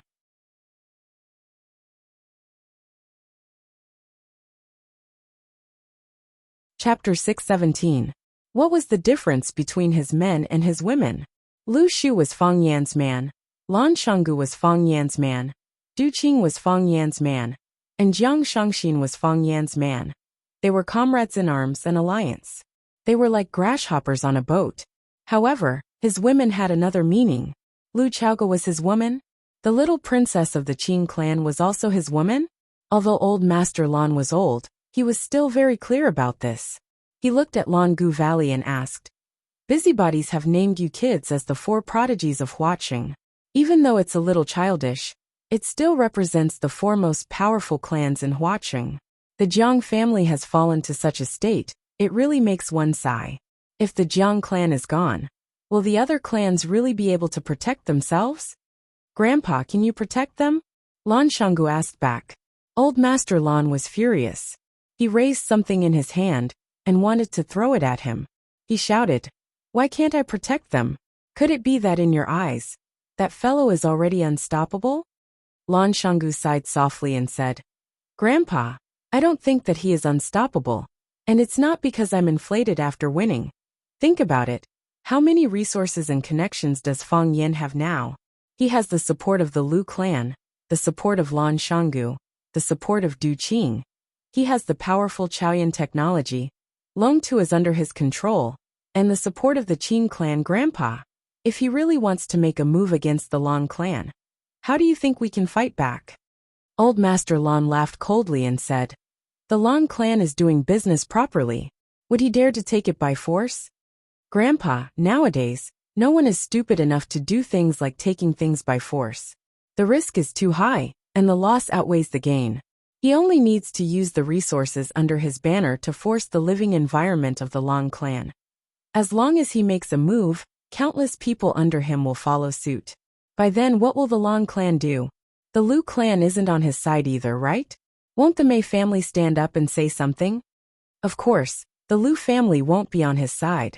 However, the Lu family will make a wise choice: to follow the Wolf King and eat the meat and drink the soup, or to become the prey that the Wolf King leads the wolves to attack and devour. They will make a wise choice. As for the Mei family, The Mei family is different from us. They had their own way of survival. Why would they care about the life and death of others? Even if Grandpa wanted to join hands with them, he would probably have to give up a considerable portion of the benefits, right? They want shipping. Are you willing to give it to them? According to what you're saying, our Long clan has nowhere to go. That's not it, Lan Shanggu said. Hasn't Grandpa already made his choice? Grandfather chose the Jiang family, and chose to rely on the Jiang family's power. If this was the capital city or any other city, I would suggest that Grandpa make this choice. You have no choice but to do so. But Grandpa, this is Flower City. Our roots are in Flower City. You think I made the wrong choice? Old Master Lan held his teacup and looked at Lan Gulu with a piercing gaze. At least for now, it seems to be wrong, Lan Shanggu said straightforwardly. Old Master Lan's eyes turned cold, and he fell into a long silence. Lan Shanggu waited for Grandpa to think for a while before saying, Jiang Zhulu is in jail, and won't be able to come out for a while. Fang Yin didn't let anyone else control Longtu. He didn't even use his most trusted person Lu Chaoga. Instead he sent Shangxin in. This means that he doesn't want Longtu to be separated. He wants to use Shangxin's identity to take over Longtu. If the Long clan still wants to have a share of the loot, there will be a huge feud. Old Master Lan looked at Lan Shanggu and asked, Are the things that Jiang Zhulu did true? They should be. Lan Shanggu nodded with a serious expression. Even though a tiger is ferocious, it doesn't eat its cubs. How is this behavior different from that of a beast? This time, it was Lan Shanggu's turn to remain silent. Old Master Lan looked at Lan Gulu and said, Father and son killing each other and brothers fighting each other. This is a tragedy.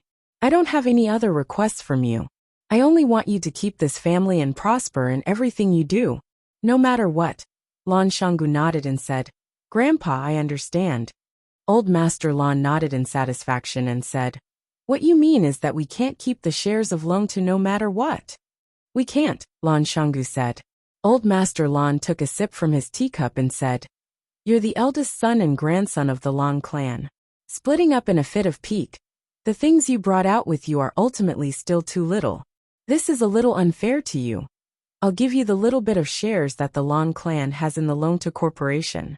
Think of it as some compensation to you.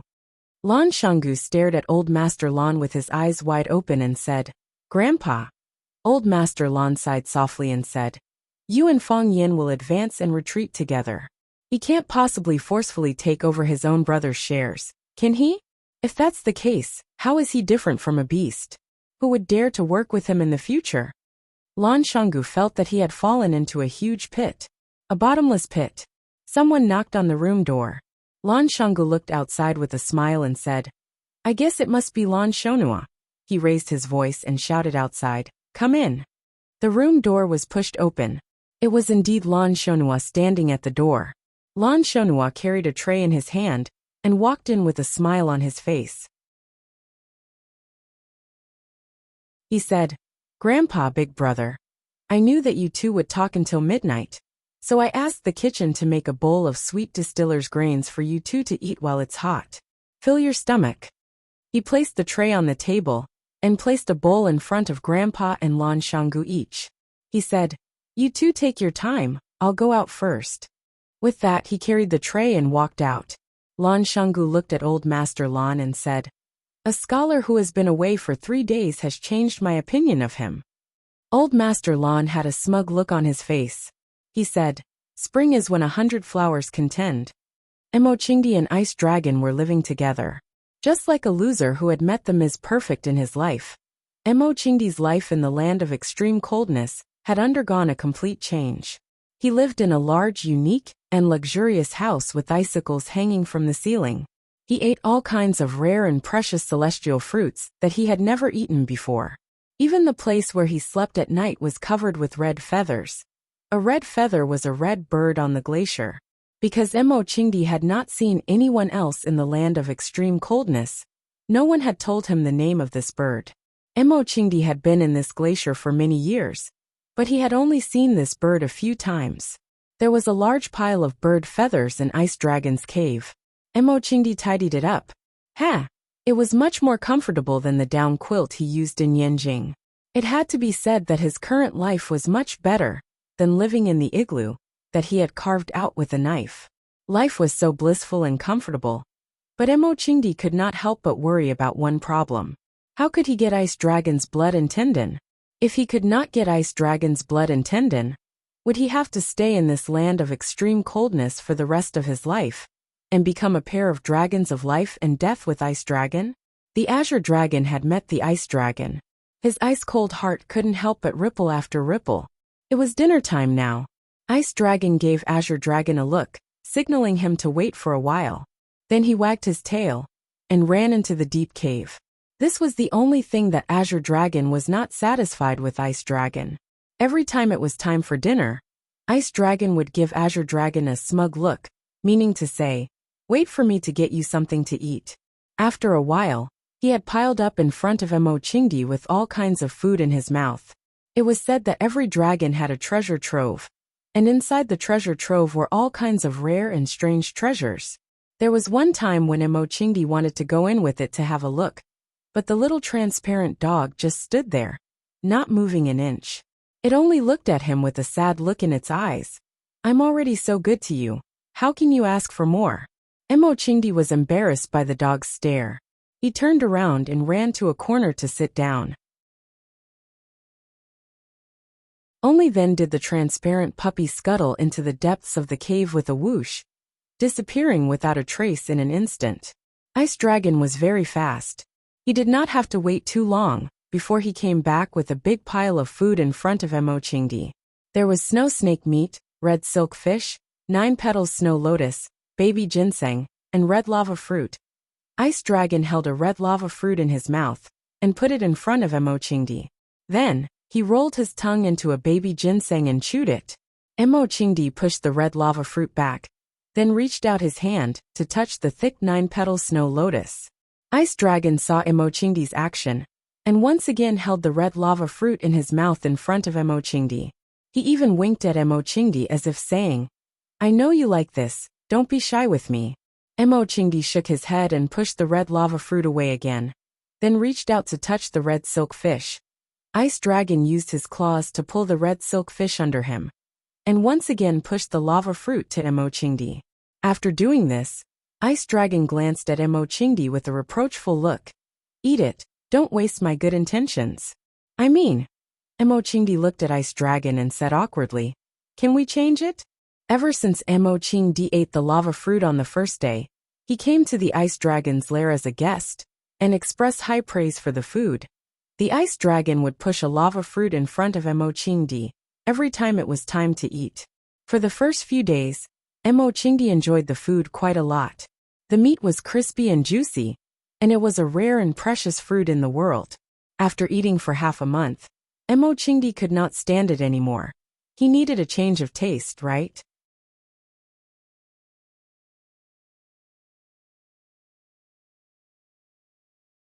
Chapter 6:18. The more he tried, the further he went wrong. Emo Chingdi wanted to eat something else. He wanted to eat a ginseng, a snow lotus, a red silk fish, or even a snow snake. After eating lava fruits for more than 10 days and 30 meals, Emo Chingdi even began to miss the disgusting and nauseous flame rats he used to eat. However, Ice Dragon could not understand Emo Chingdi's thoughts.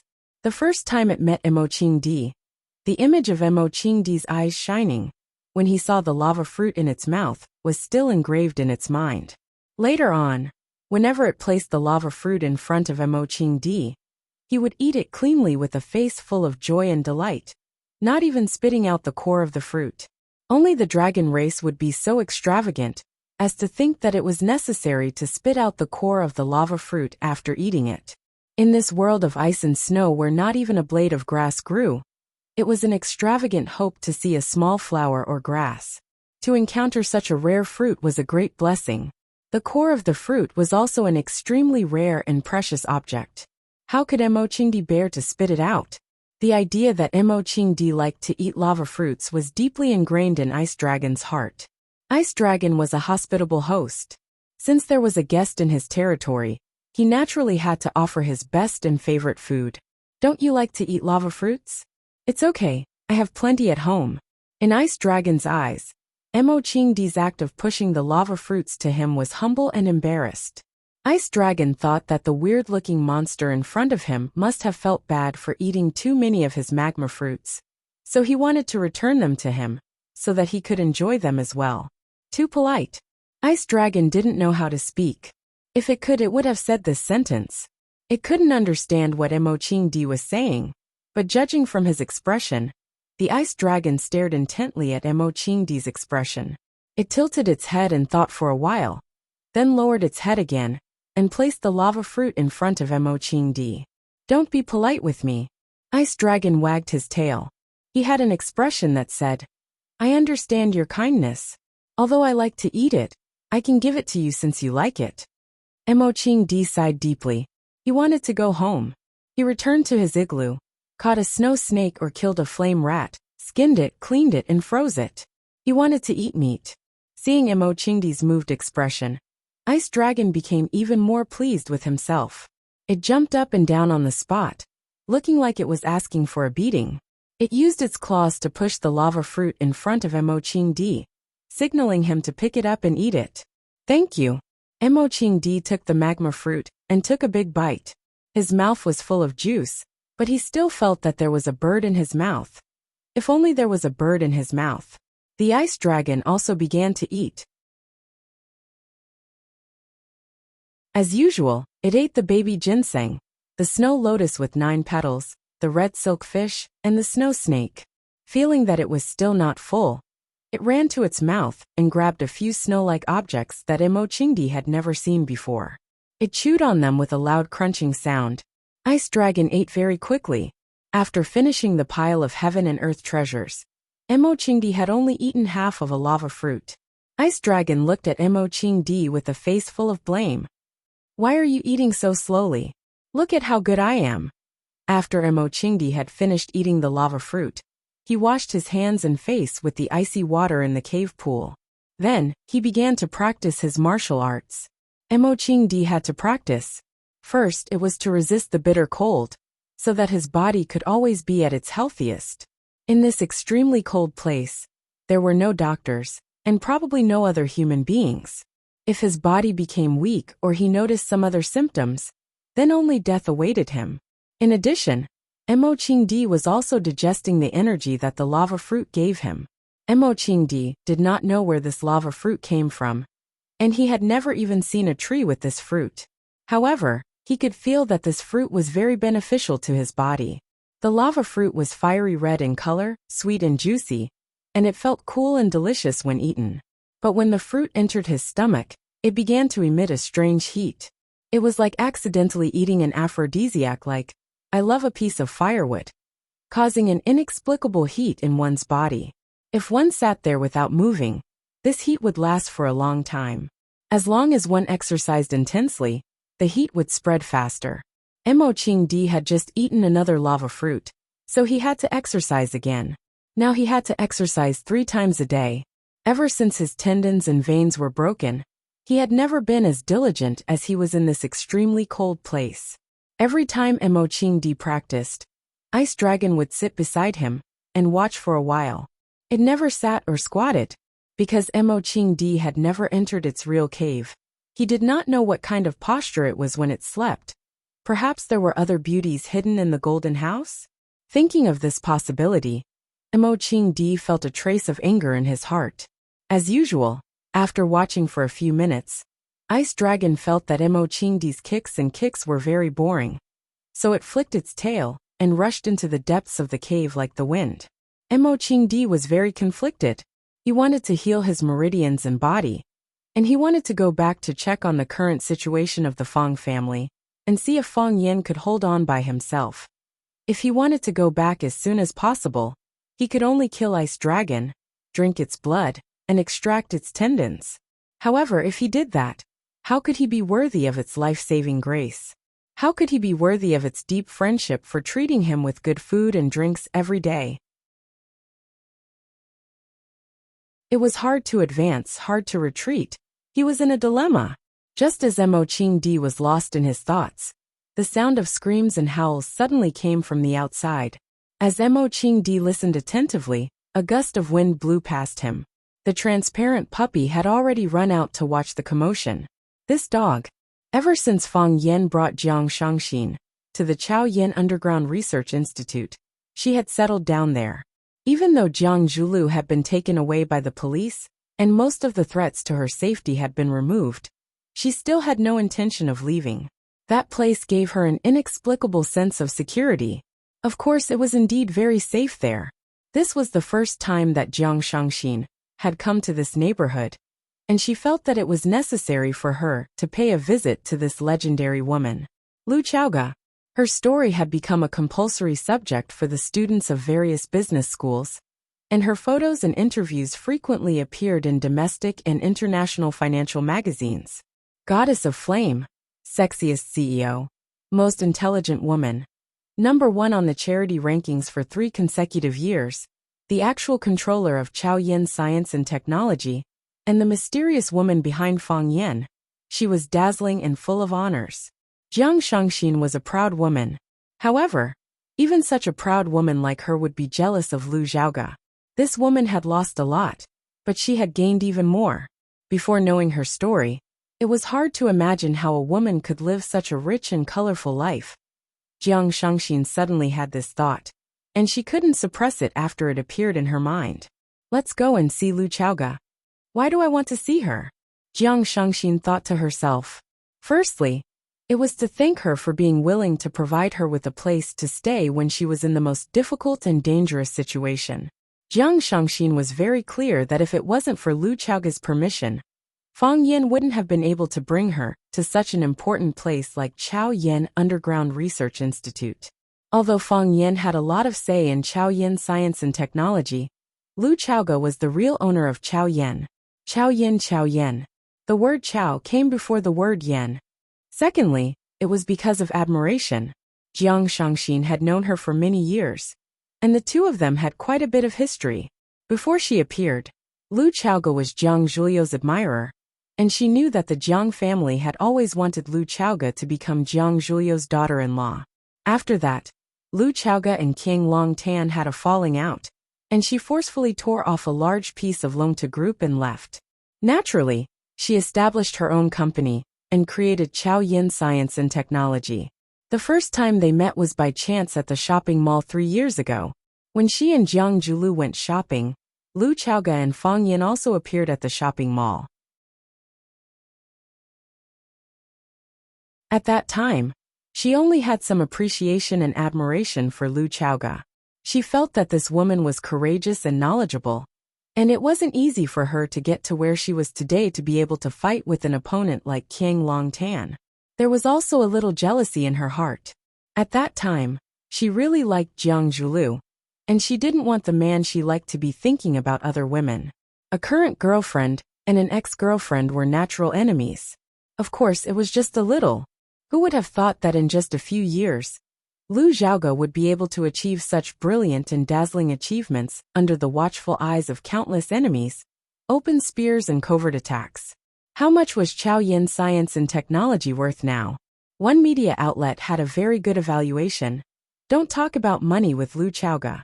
Everyone's focus now was on whether Chaoyan Science and Technology could become a great company, or rather, whether it could become the greatest company in the world. Jiang Shangxin pressed the doorbell, and the door to the courtyard opened very quickly. The moment Jiang Shangxin entered the door, she saw Lu Chaoga, who took the initiative to walk out to welcome her. She was dressed in a white tracksuit and a pair of white sports shoes, and her long hair was tied into a ponytail. She was like a newlywed who had just gotten married, and walked out to welcome her guests with a face full of smiles. Jiang Shangxin had never seen Lu Chaoga dressed like this, but deep down, she had to admit that this Lu Chaoga was really beautiful. She was even more beautiful than when she was on the cover of a magazine.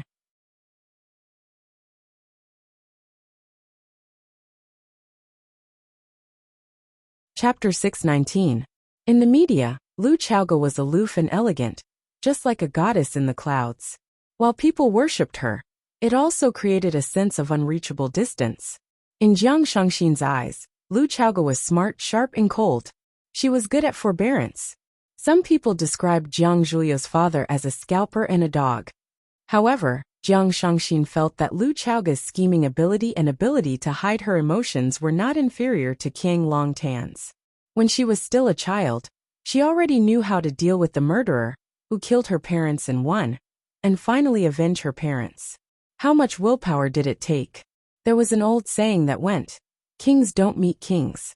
Because of some reason, Jiang Shangxin would more or less see Lu Chaoga as her competitor. However, when she saw Lu Chaoga come out to greet the guests in such a simple home attire, Jiang Shangxin suddenly realized that she might never be able to catch up with Lu Chaoga's footsteps. Some people did it as if it were heavy, while others did it as if it were light. Perhaps, in her heart, she had never seen herself as a competitor? It was a fortunate and sad thing. "I'm sorry to disturb you so abruptly." Jiang Shangxin looked at Lu Chaoga and said apologetically. Lu Chaoga smiled, and it was like a spring breeze blowing on her face. Jiang Shangxin dared to swear that no media could capture such a smile from Lu Chaoga in the past.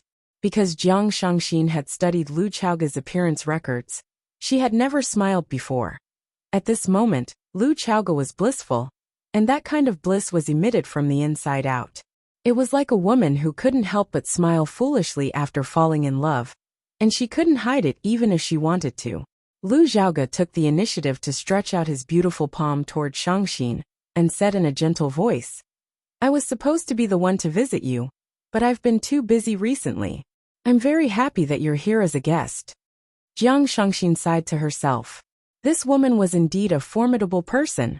When he was in trouble, he came to seek shelter, and even until now, he was still living in the underground research institute under her name. She didn't mention or ask about it when she saw him, as if she didn't know about it at all.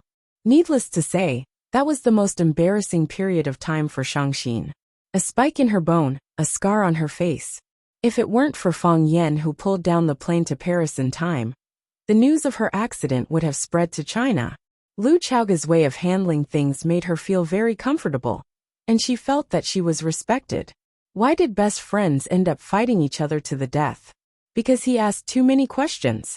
Jiang Shangxin held Lu Chaoga's hand tightly and said, "I saw an interview about you in the World Finance and Economics 2 years ago. You said that you like to study recipes during your free time at work and cook a delicious meal for yourself. I wonder if I will have the fortune to do so." Lu Chaoga made an inviting gesture and gestured for Jiang Shangxin to follow him into the house. She said, "When you participated in the Midnight Storm interview, you said that your ideal life is to be a full-time wife who takes care of your husband and children. I guess your culinary skills are pretty good, right? How about we each cook 2 signature dishes? Isn't there still soup?" Jiang Shangxin looked at Fang Yan, who was standing by the window on the 2nd floor, and said, "Mr. Fang should be able to make soup, right?" "No problem," Lu Chaoga said. "The fish soup that Mr. Fang makes is superb. You should try it. It's definitely not to be missed." Jiang Shangxin's face was full of smiles and she said, "In that case, I can have a good meal today." Fang Yan did not know that he had fallen into the trap of the 2 women. At this time, he was standing on the balcony and calling his grandfather Fang Hui. "Don't always play with the bird. How old are you? Why are you always fighting with a parrot?" Fang Yan comforted him. Fang Yan talked to his mother on the phone, and Lu Wan said that his grandfather was in a bad mood these days. The King Kong eagle that he had raised for 3 to 4 years suddenly ignored him. In the past, the man and the bird would have quarreled with each other every day. The King Kong eagle suddenly stopped talking, which made Fang Hui very anxious. He kept provoking it, wanting to hear it fight back as usual. However, the King Kong eagle seemed to have lost its voice. No matter what Fang Hui said or did, it just stared at him blankly without saying a word. Later, old Master Fang Hui seemed to understand something, and he stopped talking. The man and the bird stared at each other for a long time. This made Lu Wan very anxious, so she called Fang Yan to persuade Fang Hui. "So what if I'm old? Old people are not allowed to play with birds? Which family's rule is this? If I don't play with birds, what should I do? I want to hunt bears in the mountains and catch turtles in the sea, but I need him to listen to me. If he doesn't listen to me, where can I go? I can only play with the old bird to kill time. Fang Yin felt bad and said guiltily, Grandpa, why don't I go back and bring you to Huacheng? Didn't you say that? When you were young, you were invincible in Huacheng. Now that you are back in the old place, maybe you can recall your past glory? Is that all right? I will book a ticket back to Yanjing tomorrow. Go, go, go. I am living well in Swallow Dock. Why would I go to Huacheng? Let me tell you. I am not going anywhere, you don't have to think about it. Fang Hui refused firmly. Then I will go back and stay with you for a few days? Fang Yin said with a smile. I also want to eat my mom's pork stewed with vermicelli. Fang Hui sighed and said, Fang Yin, don't bother. I know what you are thinking, and I understand your filial piety. But Huacheng is full of things now, you can't leave, and you can't leave. Are you worried that I will become demented like that old bird? Or are you worried that I will leave with it one day? Grandpa, Fang Yin said in a sorrowful voice. His father passed away. Mo Qingdi went missing, and the two closest men to his grandpa left. His father was his grandpa's son, and Mo Qingdi was also his grandpa's son. Although he had never said anything in the past few years, and would never confide in anyone, his heart was just too bitter. He was such a proud man. How could he bear such a blow? In the 3 years that Fang Yin suffered, Grandpa Fang's body became weaker and weaker. No one knew when the oil lamp would burn out. Even a gust of wind could blow him out. Birth, old age, sickness, and death are human nature. Who can defy the heavens? Fang Hui said gently. His words carried the bleakness of the autumn wind and the falling leaves. I don't know how much merit we have to cultivate for the heavens to let us come to this world. Originally, it should have been you going your own way and I going mine. But because we had unresolved grievances in our previous lives, I became your grandfather, and you became my grandson.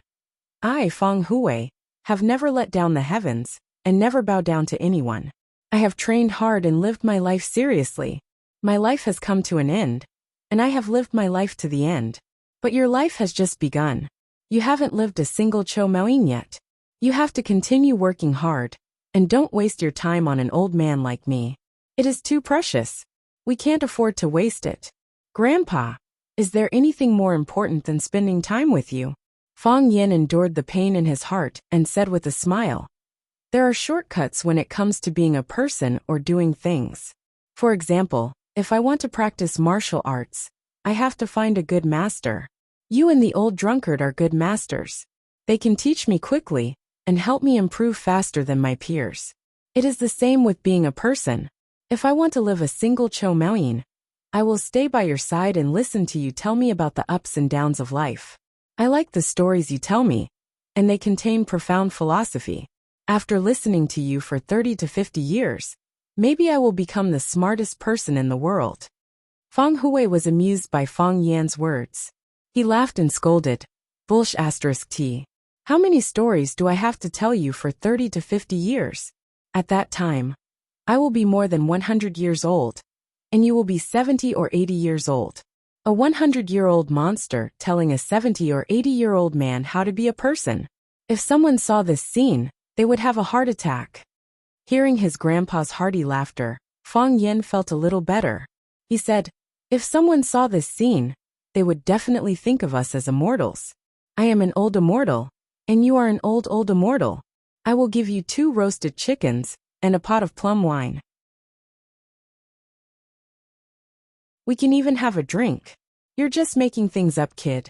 Fang Hui said with a smile. After a pause, old Master Fang said in a deep voice, I went to see Master 2 days ago. I will go to Master and ask for justice for you. What did Master say? Fang Yan's heart sank as he asked aloud. Bai Xiu was Master's student. Bai Xiu and Jiang Junling had planned that fatal trap. But in the end, Fang Yin had counterattacked and stabbed Bai Xiu to death. Did Master know what Bai Xiu had done? What would Master think about Bai Xiu's death? Fang Yin had to consider these questions, and he had to think of the worst. Master said. Old Master Fang Hui's voice was low and powerful. He said, he should give you an explanation for this matter. He asked you to come back when you have time. You should come back too. That child Wen Wan seems to be advancing again. If you don't work harder, you will fall behind her again. You will be bullied by women for the rest of your life. I understand, Fang Yan said with a smile. When Fang Yingying and Fang Haohan came to Huaqing, they had said that Yuan Wan had gone into seclusion again. During this time, Fang Yan had been unable to contact her. Every breakthrough was a rebirth. It was full of hope, but also unknown danger. Fang Yan wanted to go back and face it with her. I will go back as soon as possible.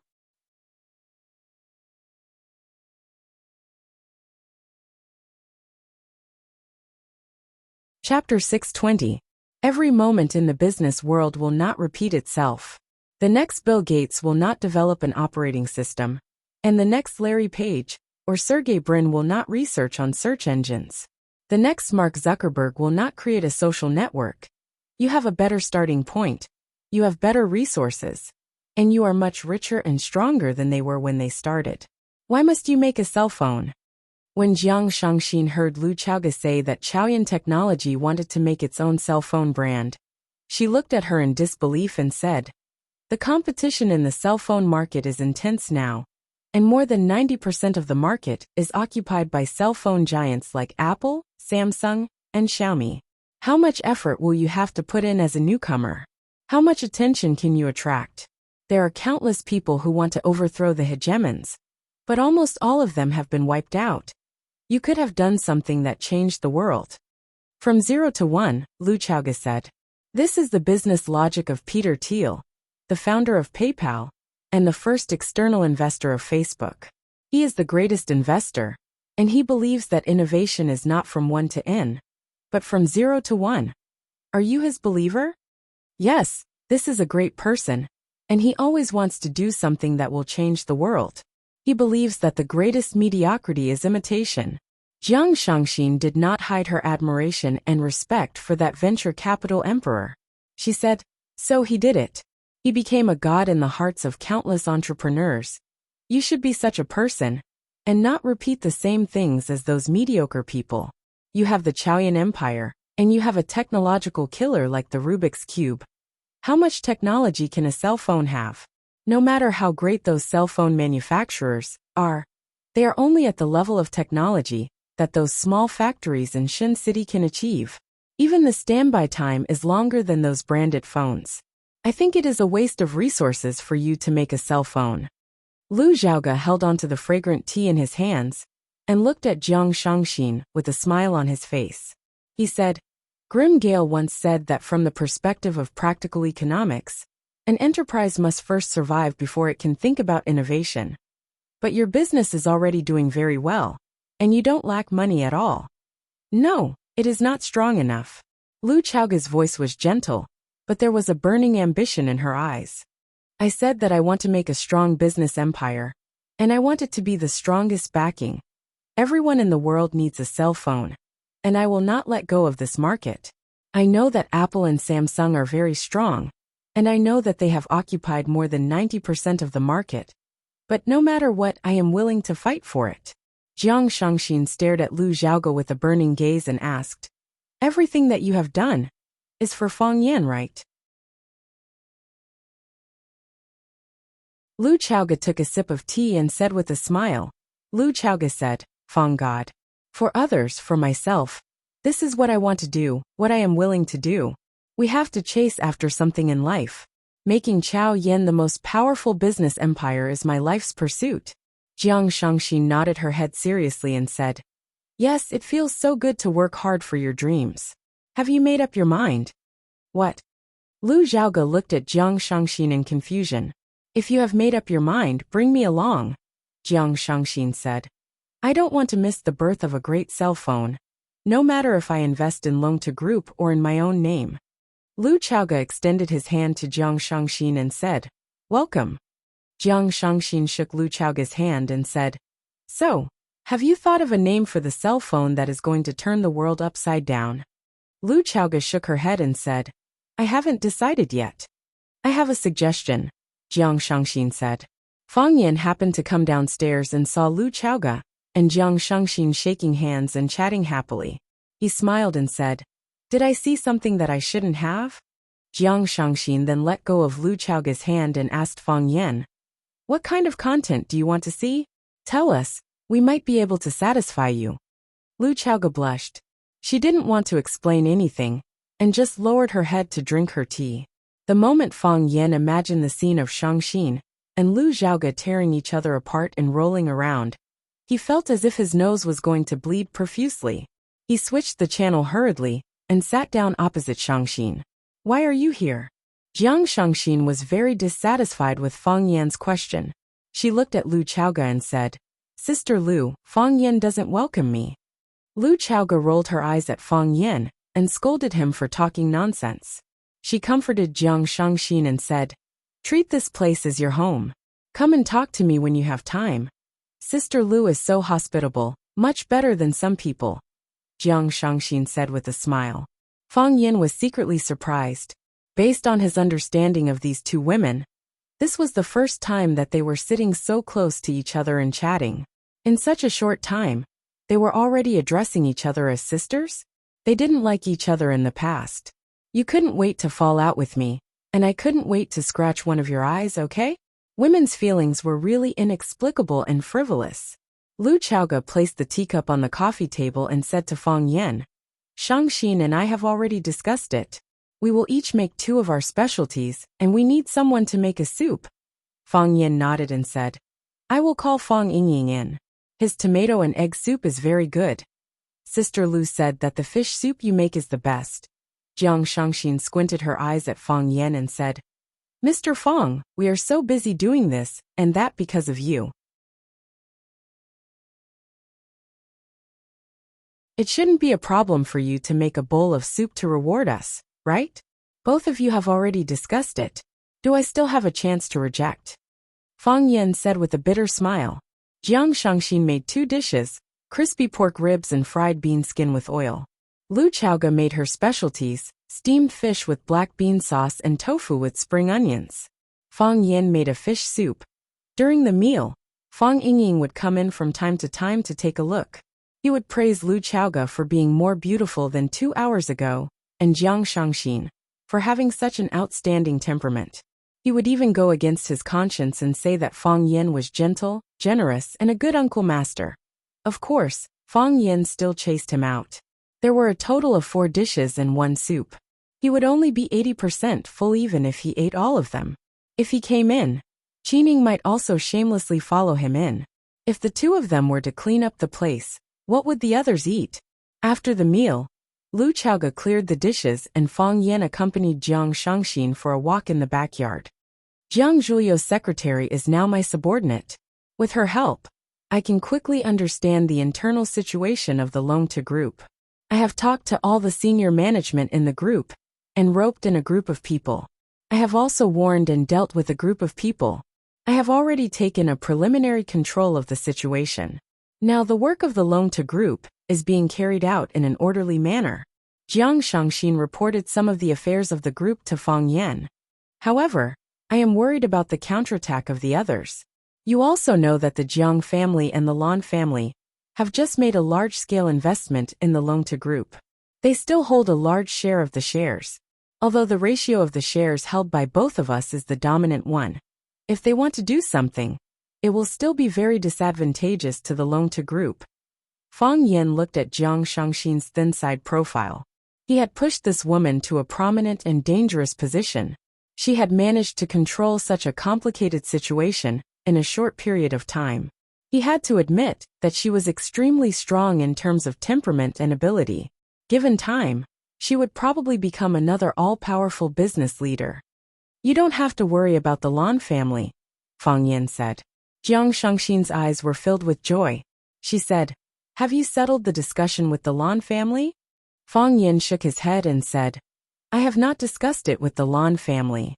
Jiang Shangxin was a little disappointed. However, she did not hide her emotions in front of Fang Yan. She said, Since the discussion has not been settled, why do you say that I don't have to worry? Because I have discussed it with the old master of the Lan family, Fang Yan said with a smile. When? Jiang Shangxin smiled again. 3 years ago, when you confronted Jiang Junling, the Lan family chose you. However, the Lan family chose Jiang Junling. Left with no choice, The Lan family could only leave the Lan family and become the laughingstock of the entire Huaqing and the circle of young masters. Many people said that he was stupid. For a guy who had just emerged, he did not hesitate to give up his biggest backing. Without the support of the Lan family, would the Lan family still be the Lan family? What right did he have to become one of the 4 talents of Huaqing? It had only been slightly more than 3 years. Everyone already knew about the accuracy of the Lan family's foresight. Those who had mocked the Lan family are probably thinking of ways to get close to him now, right? The fact that the old master of the Lan family could choose to stand on our side is a huge boost to our abilities. The Jiang family can't hold the fort alone. The Longta group is no longer at risk. I have not met the old master of the Lan family before, Fang Yan said. However, since we can address him as the old master, it proves that he is a wise old man. If I were him, the best way to get out of this situation now would be to transfer all the shares of the Longta group that the Lan family holds to the Lan family. In this way, not only will they not lose their face, but they will also be able to preserve their reputation. Most importantly, he has given me a difficult problem that I have to solve. Jiang Shangxin's eyes flickered. She said he is a schemer. In this case, are you going to accept the shares of the Lan family?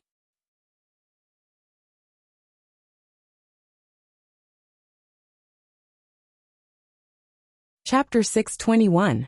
If you were me, what would you do? Fang Yan asked. If you accept it, it will definitely make Lanshan Valley feel disgusted. After all, he was the one who stood on your side from the beginning. If you don't accept it, these shares will fall into the hands of Lanshan Valley, which is no different from still being in the hands of the Lan family. If the Lan family makes use of this to create trouble, it won't be a good thing for Longtu, you, and me. It's a dilemma. Jiang Shangxin analyzed and said. Fang Yan squinted his eyes and smiled. He said, actually, it's not that difficult. You already have an answer in your heart? I believe in him, Fang Yan said. Lanshan Valley is Lanshan Valley. Even if he returns to the Lan family in the future, he will still be Lanshan Valley and my friend. Jiang Shangxin's eyes lit up and she said, you're not worried at all. I prefer to turn my worry into confidence in them. Fang Yan smiled and said, this world is full of darkness, but we still have to choose some people to believe in. What about me? Jiang Shangxin asked. Am I someone you trust? Of course, Fang Yan said. Otherwise, why would I still let you stay in Chaoyan's Underground Research Institute until now? You should know what that place means to me and Chaoyan. It's far more important than me pushing you to the front desk of Longta Group. I understand. Jiang Shangxin nodded solemnly. Fang Yan, although you never mention it, and Lu Chaoga is also unwilling to mention it. No one knows better than me that my life was saved by you. You can't imagine how depressed and desperate I was when I went through all that. When Jiang Zhulu bit my finger. Thank you. Fang Yan waved his hand in embarrassment and said, actually, I wanted to make use of you when I saved you. Of course. In a world like this where everyone is so busy, who would suddenly treat someone so well if they had no desires? Jiang Shangxin said with a smile. Moreover, you won by being honest. I'm really not a good person, Fang Yan said. But I'm not a bad person. You are my benefactor, Jiang Shangxin said. That's enough. Women's understanding of good and bad is very vague.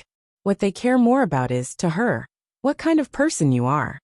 Fang Yan nodded and said, is there any news about your mother? I'm still waiting, Jiang Shangxin said. Without the protection and help of the general family, I'm just a weak and pitiful woman. What can I do? I've talked to Duqinggo. He's already sent people out to search. If there's any news, he'll contact me immediately. Don't worry, it'll be fine. Jiang Shangxin looked at Fang Yan with a face full of gratitude and said, Fang Yan, thank you. She is my only family. Don't worry, we'll save her. Fang Yan said with a serious expression. Jiang Shangxin looked at Fang Yan's clear and sincere eyes at this moment and said, I've always wanted to repay you, but I don't know how to do it. Maybe you don't need anything now, but when you need something, you must think of me first. Fang Yan smiled, turned around and shouted, Fang Yingying, come out. Fang Yingying walked out from behind the dense bushes and said awkwardly, "Junior Marshal Uncle, I didn't mean to eavesdrop on your conversation. You heard it by accident, right?" "Yes, yes, that's right." Fang Yingying nodded his head vigorously. Fang Yin couldn't be bothered to argue with this rascal and said, "Send Miss Jiang to Chaoyan Research Institute." "No problem." Fang Yingying nodded his head and agreed. This was the brightest moment, but it was also the most dangerous moment. Fang Yan heard that Jiang Zhuliu's mother had gone to look for Jiang Shangxin, and even said some threatening words.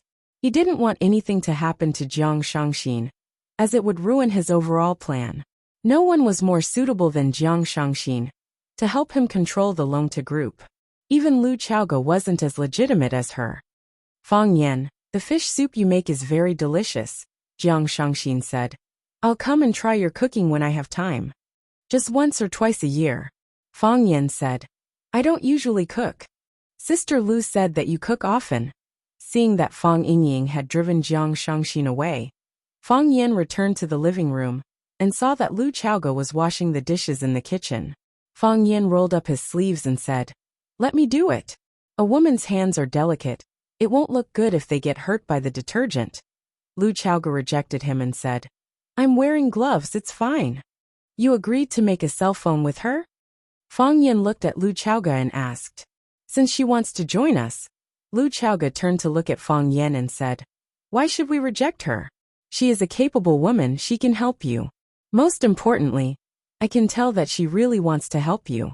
Otherwise, she wouldn't have offered to make a cell phone with me. You trust her?" "I trust you more," Lu Chaoga said. "I believe that she won't betray you after you did so much for her. Which woman can bear such kindness?" Fang Yan sighed softly and said, "Li Yun's whereabouts are unknown. She is ultimately a threat to us. If they're using her as a card, then let's just wait for them to show their hand," Lu Chaoga said. "Compared to a dead person, it's more meaningful to keep her alive." "That's right," Fang Yan agreed. "There are too many temptations in this world. Let's see who can last until the end." Mo Qingdi found that he was surrounded. He was surrounded together with the transparent puppy. Standing in front of them was a group of ferocious white animals. They were the rulers of this land of extreme cold, the snow wolves. Snow wolves are pack animals, they eat and sleep together. They come and go like the wind. Not to mention, no matter if their prey was one or a group, they would always fight together. A bit like humans' shameless style of fighting against a group of them or a group of them. Because of their numbers, as well as their ferocious nature, no one on this land of glaciers, no, not even animals, are willing to fight against them. Mo Qingdi met them once in the White Sea, when they were tearing apart an ice bear. Their strong bodies, running speed, and ferociousness in battle left a deep impression on Mo Qingdi. Mo Qingdi used the hermit breath technique to seal his breath, and buried his entire body in the deep snow, to avoid a direct confrontation with them. Mo Qingdi didn't like eating wolf meat, and he didn't like being eaten by wolves even more. However, he didn't expect that after hiding in this cave, he would still be found by this group of glacier gangsters. Their target is, the transparent puppy? I can't let them eat the ice dragon, Mo Qingdi thought. Even he couldn't bear to eat it. How could he let a group of wolves eat it? With that thought in mind, Mo Qingdi took 2 steps forward. He used his huge body to block in front of the transparent puppy, and looked straight into the wolf lord's crimson eyes. Mo Qingdi's fists were clenched tightly, as he pondered over the method and direction of his attack. In the middle of the pack of wolves stood an extremely tall and big snow wolf. Its white fur was longer, and its eyes were redder, as if its pupils were filled with blood. Mo Qingdi thought, "I'll start with it in a moment." He understood the habits of these animals. They bullied the weak and feared the strong. If he killed the wolf lord first, they would probably scatter in disarray. Mo Qingdi missed his spear a little. If only he could drag it along when he ran for his life during the earthquake. With a spear in hand, the world is mine. Now that he didn't have a spear, his prestige as a man was also weakened. Just as Mo Qingdi was thinking about this, the wolf lord's eyes were also fixed on Mo Qingdi. After glancing at Mo Qingdi, it actually moved its eyes away. Mo Qingdi was no match for it. The transparent puppy was very dissatisfied with Emochingdi's reaction. Its little feet stepped on the solid ice, and it trotted in front of Emochingdi. Emochingdi was afraid that the transparent puppy would have some mishap. If it was eaten by these wolves, then he wouldn't have to hesitate about whether or not to eat the transparent puppy. At that time, he wouldn't even have the chance to hesitate. Emochingdi had to protect the transparent puppy from harm. So Emochingdi once again stood in front of the transparent puppy. This time the transparent puppy was angry. It bared its teeth and used its head to gently nudge Emochingdi's buttocks. After that, it once again rushed in front of Emochingdi. Because this man and dog were constantly trying to stand up for each other, they were getting closer and closer to the position of the wolf pack. Just as Emochingdi was wondering if standing in front of the transparent puppy again would arouse its strong resentment and prevent it from giving him food again, the transparent puppy moved. It actually took the initiative to attack the wolf lord in the middle of the pack. Its body leaped up, and as if there was wind under its feet, it floated in front of the wolf lord. The wolf lord's eyes became even redder. Its body crouched down, and then like a cannonball, it rushed toward the transparent puppy. The wolf lord's body was strong, and its size was much larger than the transparent puppy. In Emochingdi's eyes, the transparent puppy had no chance of winning. It opened its bloody mouth towards the transparent puppy's neck, and its sharp teeth emitted a frightening cold light. "Be careful," Emochingdi shouted. He didn't know what to call its name, but at this moment, the life and death of the transparent puppy made him extremely worried. It was just like how it was Feng Yan, the closest family member to him. In this glacial land, it was indeed his only family. The transparent puppy's neck was bitten by the snow wolf. No, that was just his imagination. Just as the snow wolf's slender teeth were about to pierce through the transparent puppy's neck, the transparent puppy's body unexpectedly drifted again, and in a flash, it jumped on top of the snow wolf's head. A dog stepping on the head of a wolf, such a scene, was really quite creepy. It was the great wolf lord, and it was actually being stepped on by a dog. The wolf lord was really angry. Awooh! It looked up to the sky and howled, as if it was going to tear its skin and drink its blood. Woo! The majestic howl with hidden anger turned into a painful whine, because the ice dragon had bitten off half of its head.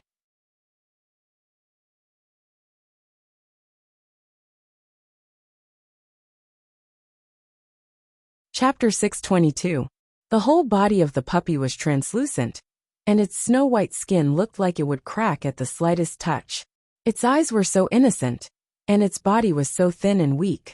It looked a little proud, and a little proud. It looked so pitiful that people couldn't help but want to protect it.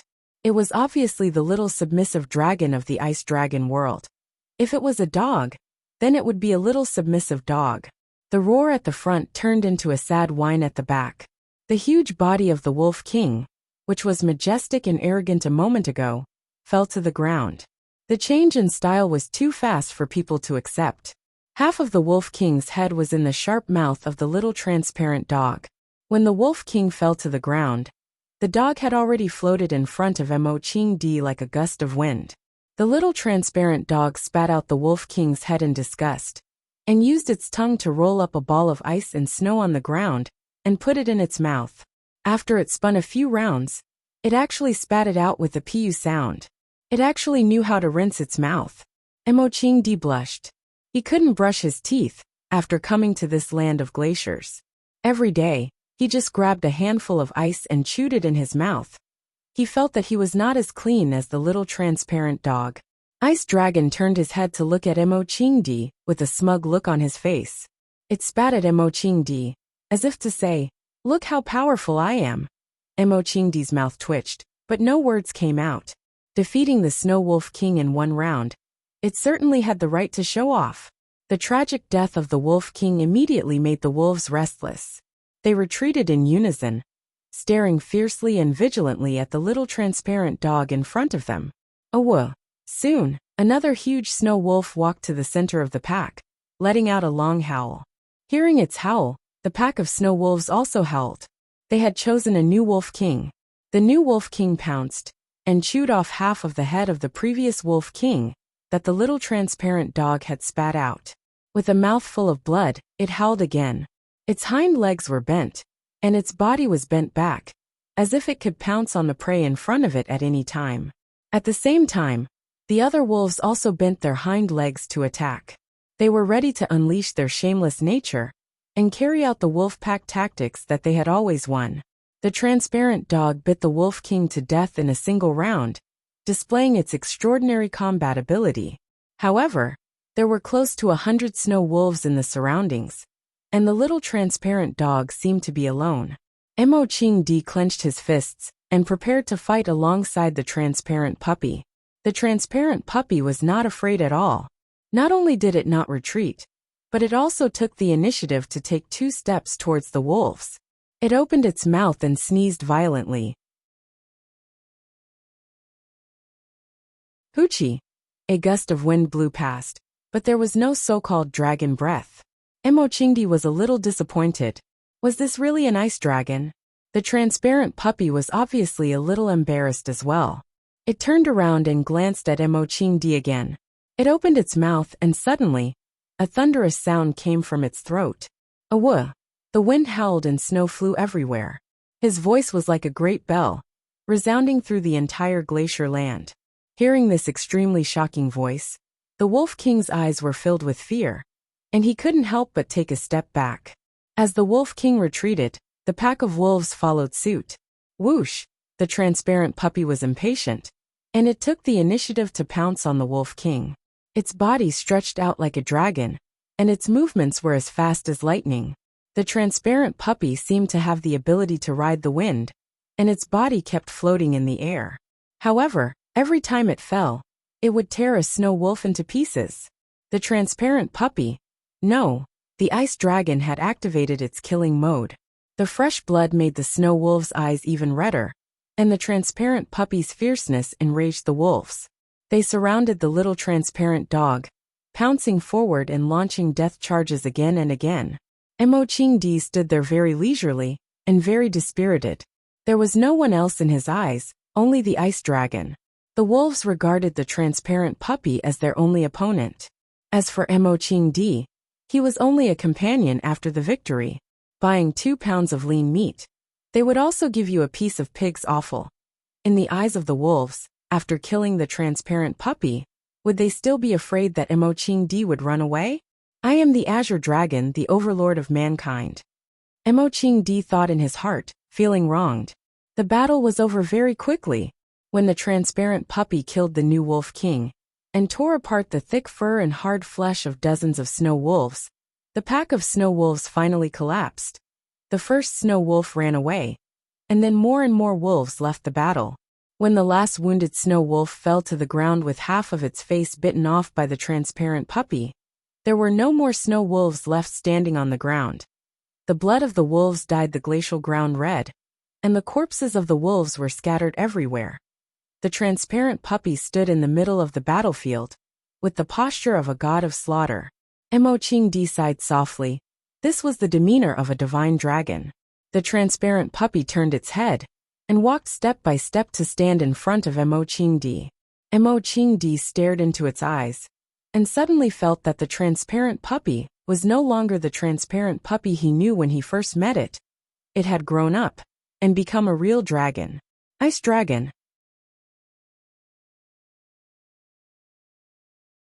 The transparent puppy stood in front of Mo Qing and looked at him with resentment, and then stretched out its head to rub against Mo Qing's thigh. Are you a dragon? Mo Qing shouted in his heart. You are the legendary ice dragon, a noble creature written in the records of strange creatures. Where is your pride? Where is your dignity? Mo Qing was confused in the wind. Blue Sky Club. In a private room that was isolated from the outside world, Fang Yin was performing the tea ceremony with smooth movements. With the rise of his status, the current Fang Yin almost didn't need to make tea himself.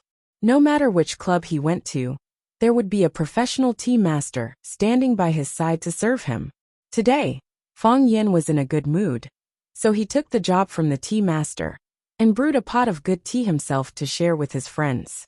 Fang Yen brought the transparent glass teacups to Lan Shanggu and Lu Shu, and even gave the tea master next to him a cup. The elegant and beautiful tea master, wearing a cheongsam, looked at Fang Yen with excitement and asked, "Sir, did you just use the eye-pointing technique?" Fang Yen smiled and said, "Outside, it is called the eye-pointing technique. We call it the phoenix 3 nods. When you point the water, doesn't it look like the phoenix nodding? Of course, it also looks like a chicken pecking rice, so some people call it the chicken eating rice. 3 points of water, and each one is very particular. The angle, the temperature, and the bearing are all indispensable. I heard that this eye-pointing technique is very difficult to master. I didn't expect to see it today." The tea master held the cup and greedily sniffed the tea, then said, "Let me offer you a cup." Then she drank the tea in one gulp. Fang Yen smiled and took a sip of the tea, then said, "No rush, be careful, it's hot." Lan Shanggu laughed and said, "They say that this is a society that values appearance, but I don't think so. If you are talented, you can still win the affection of beautiful women, right?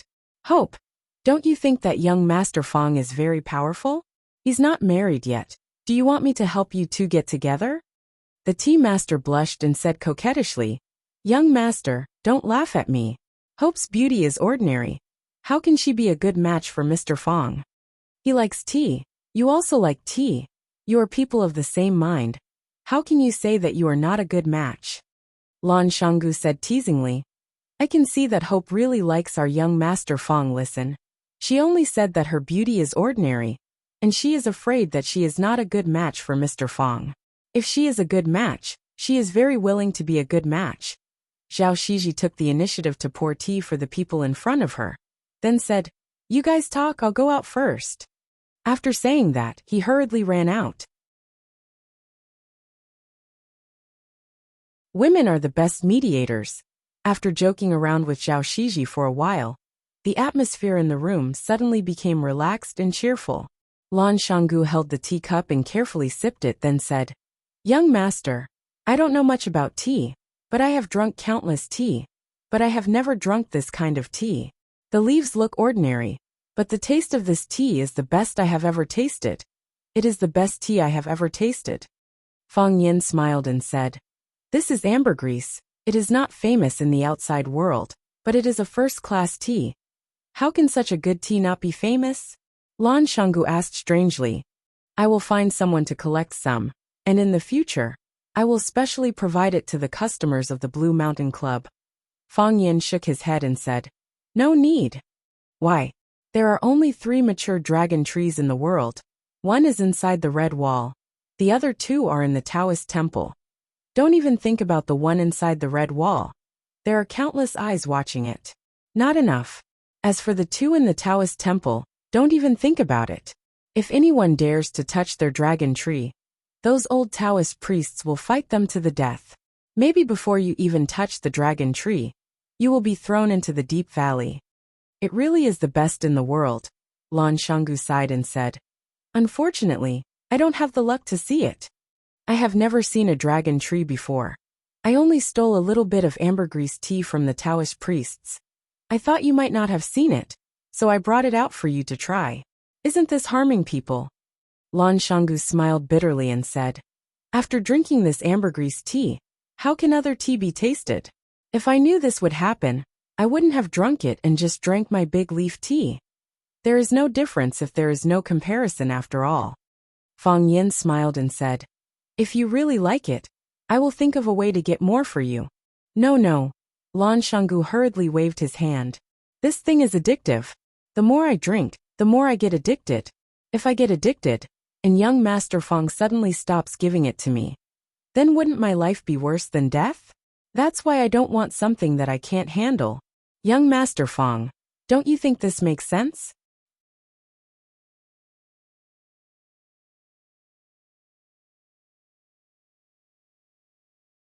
Chapter 623. Lan Shanggu wasn't talking about the tea, he was talking about the person. Or rather, he was talking about the shares of Longtu Group that old Master Lan gave him. Just like the dragon birth tea, it was a good thing, but not everyone had the fortune to enjoy it. Old Master Lan knew that Fang Yen was very powerful in Huaqing now, If Fang Yin was determined to kick them out, it would be almost impossible for the Lan family to keep their shares of Longta Group. So, Old Master Lan did him a favor and directly transferred the shares to Lan Shanggu. Didn't you call Fang Yin your brother? Then let's see if you can keep this share. After Lan Shanggu received this share, it was like he had received a hot potato. He couldn't throw it on the ground because it would break into pieces. But he couldn't just open his mouth and swallow it. That would burn his mouth and even hurt his lungs. The most important thing in this matter was Fang Yan's attitude. But he couldn't directly ask Fang Yan's attitude.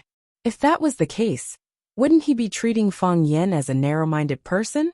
Using tea to judge people, using tea to explain things. It was a good move that was logical and logical. Hearing Lan Shanggu's words, Lu Shu couldn't help but laugh and said, Lan Shanggu, keep your wretched thoughts to yourself. Didn't you just want to ask young master if you can swallow the big piece of meat that Lan family gave you? If you have something to say, just say it. Is there a need to be so secretive? Lan Shanggu laughed and said to the willow tree, Brother Lu Shu is indeed a straightforward person, saying whatever comes to your mind. I was indeed asking to be humiliated by playing these little tricks in front of the young master. No wonder even Brother Lu Shu couldn't stand it anymore. Since Lu Shu and Lan Shanggu had spoken openly, then Fang Yan had to give a direct answer. Fang Yan looked at Lan Shanggu and asked with a smile, What are you worried about? The smile on Lan Shanggu's face froze. I'm sorry, young master, I made things complicated. I understand your character, but this is still my fault. There's nothing wrong with it, Fang Yan said with a smile. The portion that you obtained originally belonged to the Lan clan. Whether the Lan clan gives it to you or to others, that's their freedom. We are merchants, not enemies. Since they've given it to you, we're Longta Group's business partners. It's the same as our cooperation on Chaoyan technology. What's there to be sorry about? Young master, I am worried that you will misunderstand my relationship with the Lan clan. Lan Shanggu said honestly. After all, this was a bomb. It was better to take the initiative to explain it to Fang Yan. How can blood ties be severed so easily? Do you think that you and the Lan clan are no longer related to each other in my eyes now that you and the Lan clan have separated? Fang Yan narrowed his eyes as he sized up Lan Gulu. On the contrary, you will make me wary and vigilant. If you treat your own parents and family like this, how good can you be to others? Young master, the Lan clan is your home in Lan Gulu. It's natural for you to have connections and cooperate with them. I won't be so heartless to the point where you have to make a choice between me and your family. Do those women who do such things have a good ending? You don't have to do something like not going home for 3 years anymore. That doesn't prove your loyalty. It only proves that you're cold-blooded and heartless. I know what you're worried about. Your worries are unnecessary. Since the Lan clan's old man has transferred that portion of the shares to your name, then you should accept it properly. I'm happy to see you accept it. And I also want to congratulate you. Young master, I was wrong. Lan Shanggu apologized sincerely. I've underestimated you. You're more forgiving than I thought. It's not my money, why should I be forgiving? Fang Yan said with a smile. Lu Shu's eyes sparkled. He looked at Lan Shanggu and said, Congratulations, you've inexplicably gained such a large sum of money. Lan Shanggu glanced at Fang Yan and said to Lu Shu, Brother Lu, are you interested in playing with young master in the energy industry? Lu Shu instantly understood what Lan Shanggu meant. He smiled and said, Of course I'm interested. Unfortunately, I don't have the chance to enter. Lan Shanggu smiled and said, I got those shares for free anyway. Why don't we split them in half? Lan Shanggu received Fang Yan's forgiveness and immediately helped him win people's hearts. Now, Fang Yan owned more than half of Longta Group's shares and controlled the management of Longta Group.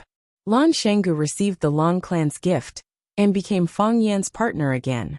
Only Lu Shu was an outsider. Longta Group had nothing to do with Lu Shu. Lan Shanggu gave half of his shares to Lu Shu to thank Fang Yan, and also to help Fang Yan rope in Lu Shu and the Lu clan behind Lu Shu. If Lu Shu accepted Lan Shanggu's proposal, then the 3 parties would once again be tied together by benefits. Did he have a reason to reject? I'm more than happy to accept something that doesn't require money. Even brothers should settle accounts clearly. I'll still accept the money, but I'll pay you according to the price when the Long clan bought the shares. How about it? You've gotten a great deal, right? For the willow tree, it was indeed a great bargain. First, the Lu clan finally had the opportunity to enter the energy industry. Everyone knew the future development trend of the energy industry and the market potential of the energy industry in the future. The earlier they entered, the earlier they would have the right to speak in the future world. If it wasn't for the energy industry, the Lu clan wouldn't have made such a risky move with Lu Chaoga's aunt. How would Lu Shu fall into Fang Yan's hands and be injured to this extent? Second, he and Lan Shanggu could be more closely tied to Fang Yan's worship, advancing and retreating together, sharing benefits. The two largest energy industries in Huaqing were Chaoyan Technology and Longta Group. The big brother and the second brother were natural enemies. Previously, the two companies were indeed at loggerheads. But now, both Chaoyan Technology and Longta Group had almost fallen into Fang Yan's hands. That was to say, Fang Yan had almost monopolized the energy industry in Huaqing. In this case, anyone who wanted to enter the game in the future would have to greet Fang Yan or get his approval and blessings. If these two companies could work together, then the influence they could bring would be national or even world-class. No energy company or organization could ignore their existence. At that time, Fang Yan would become the world's most famous energy king. Who wouldn't want to have a relationship with such a person? Lu Shu raised the teacup in front of him and solemnly toasted Lan Shanggu. Lan Shanggu laughed and said, "It's rare to see brother Lu Shu not being hostile toward me." At this moment, Fang Yan suddenly made a shushing gesture. Lan Shanggu and Lu Shu thought that Fang Yan had discovered something, so they hurriedly listened. There was the noise of laughter outside, the sound of wine glasses clinking, and the tinkling of a zither. The sound of the zither was clear and sharp, but intermittent. It floated beyond the ninth heaven, faintly discernible and faintly discernible. It hit your heart hard, making you feel pain. Just when you were waiting for its second attack and prepared to be attacked again, it suddenly disappeared with a whoosh. It made people feel empty in their hearts. This was an unfinished song, youth. This was a story without an ending. This was a brushing shoulder in the crowd. This was a look of deep love when you were sheltering from the rain under the eaves. It was unknown, and it was fruitless. It was regret, and it was a lament. In an instant, Fang Yan's thoughts changed. He didn't know where his spirit and soul had flown to. Fang Yan was shocked when he came to his senses. He was a martial artist, a person with a firm mind. He had the protection of the heart of Tai Chi, so the decadent music outside had no effect on him. But why did this music remind him of so many things? Why did it make him lose his mind? At that moment, if someone attacked him, he might not be able to keep his life. Fang Yan looked at Lan Shanggu and Lu Shu, and found that they also had dull expressions. They were obviously immersed in their own memories of the past. Their willpower wasn't as strong as him, so it was even more difficult for them to get out of this music. This was a magical music that could confuse people's minds. When the music entered the ears, the entire world around them disappeared. When the music ended, they returned to this noisy and chaotic world. Lan Shanggu's face was full of fascination. He said, "Who played this song? It's really rare to hear it in this world. I'm not afraid to say it out loud, but just now, I suddenly remembered my first love in middle school. Although I have long forgotten her name, I thought I had long forgotten about this person. It turns out that some things have always been hidden in the bottom of my heart." Lu Shu also remembered many old memories, but his personality was gloomy now, and he didn't like to talk much. "I don't know who played this song," Lu Shu said. "Such a wonderful person. No matter what, we should make friends with her."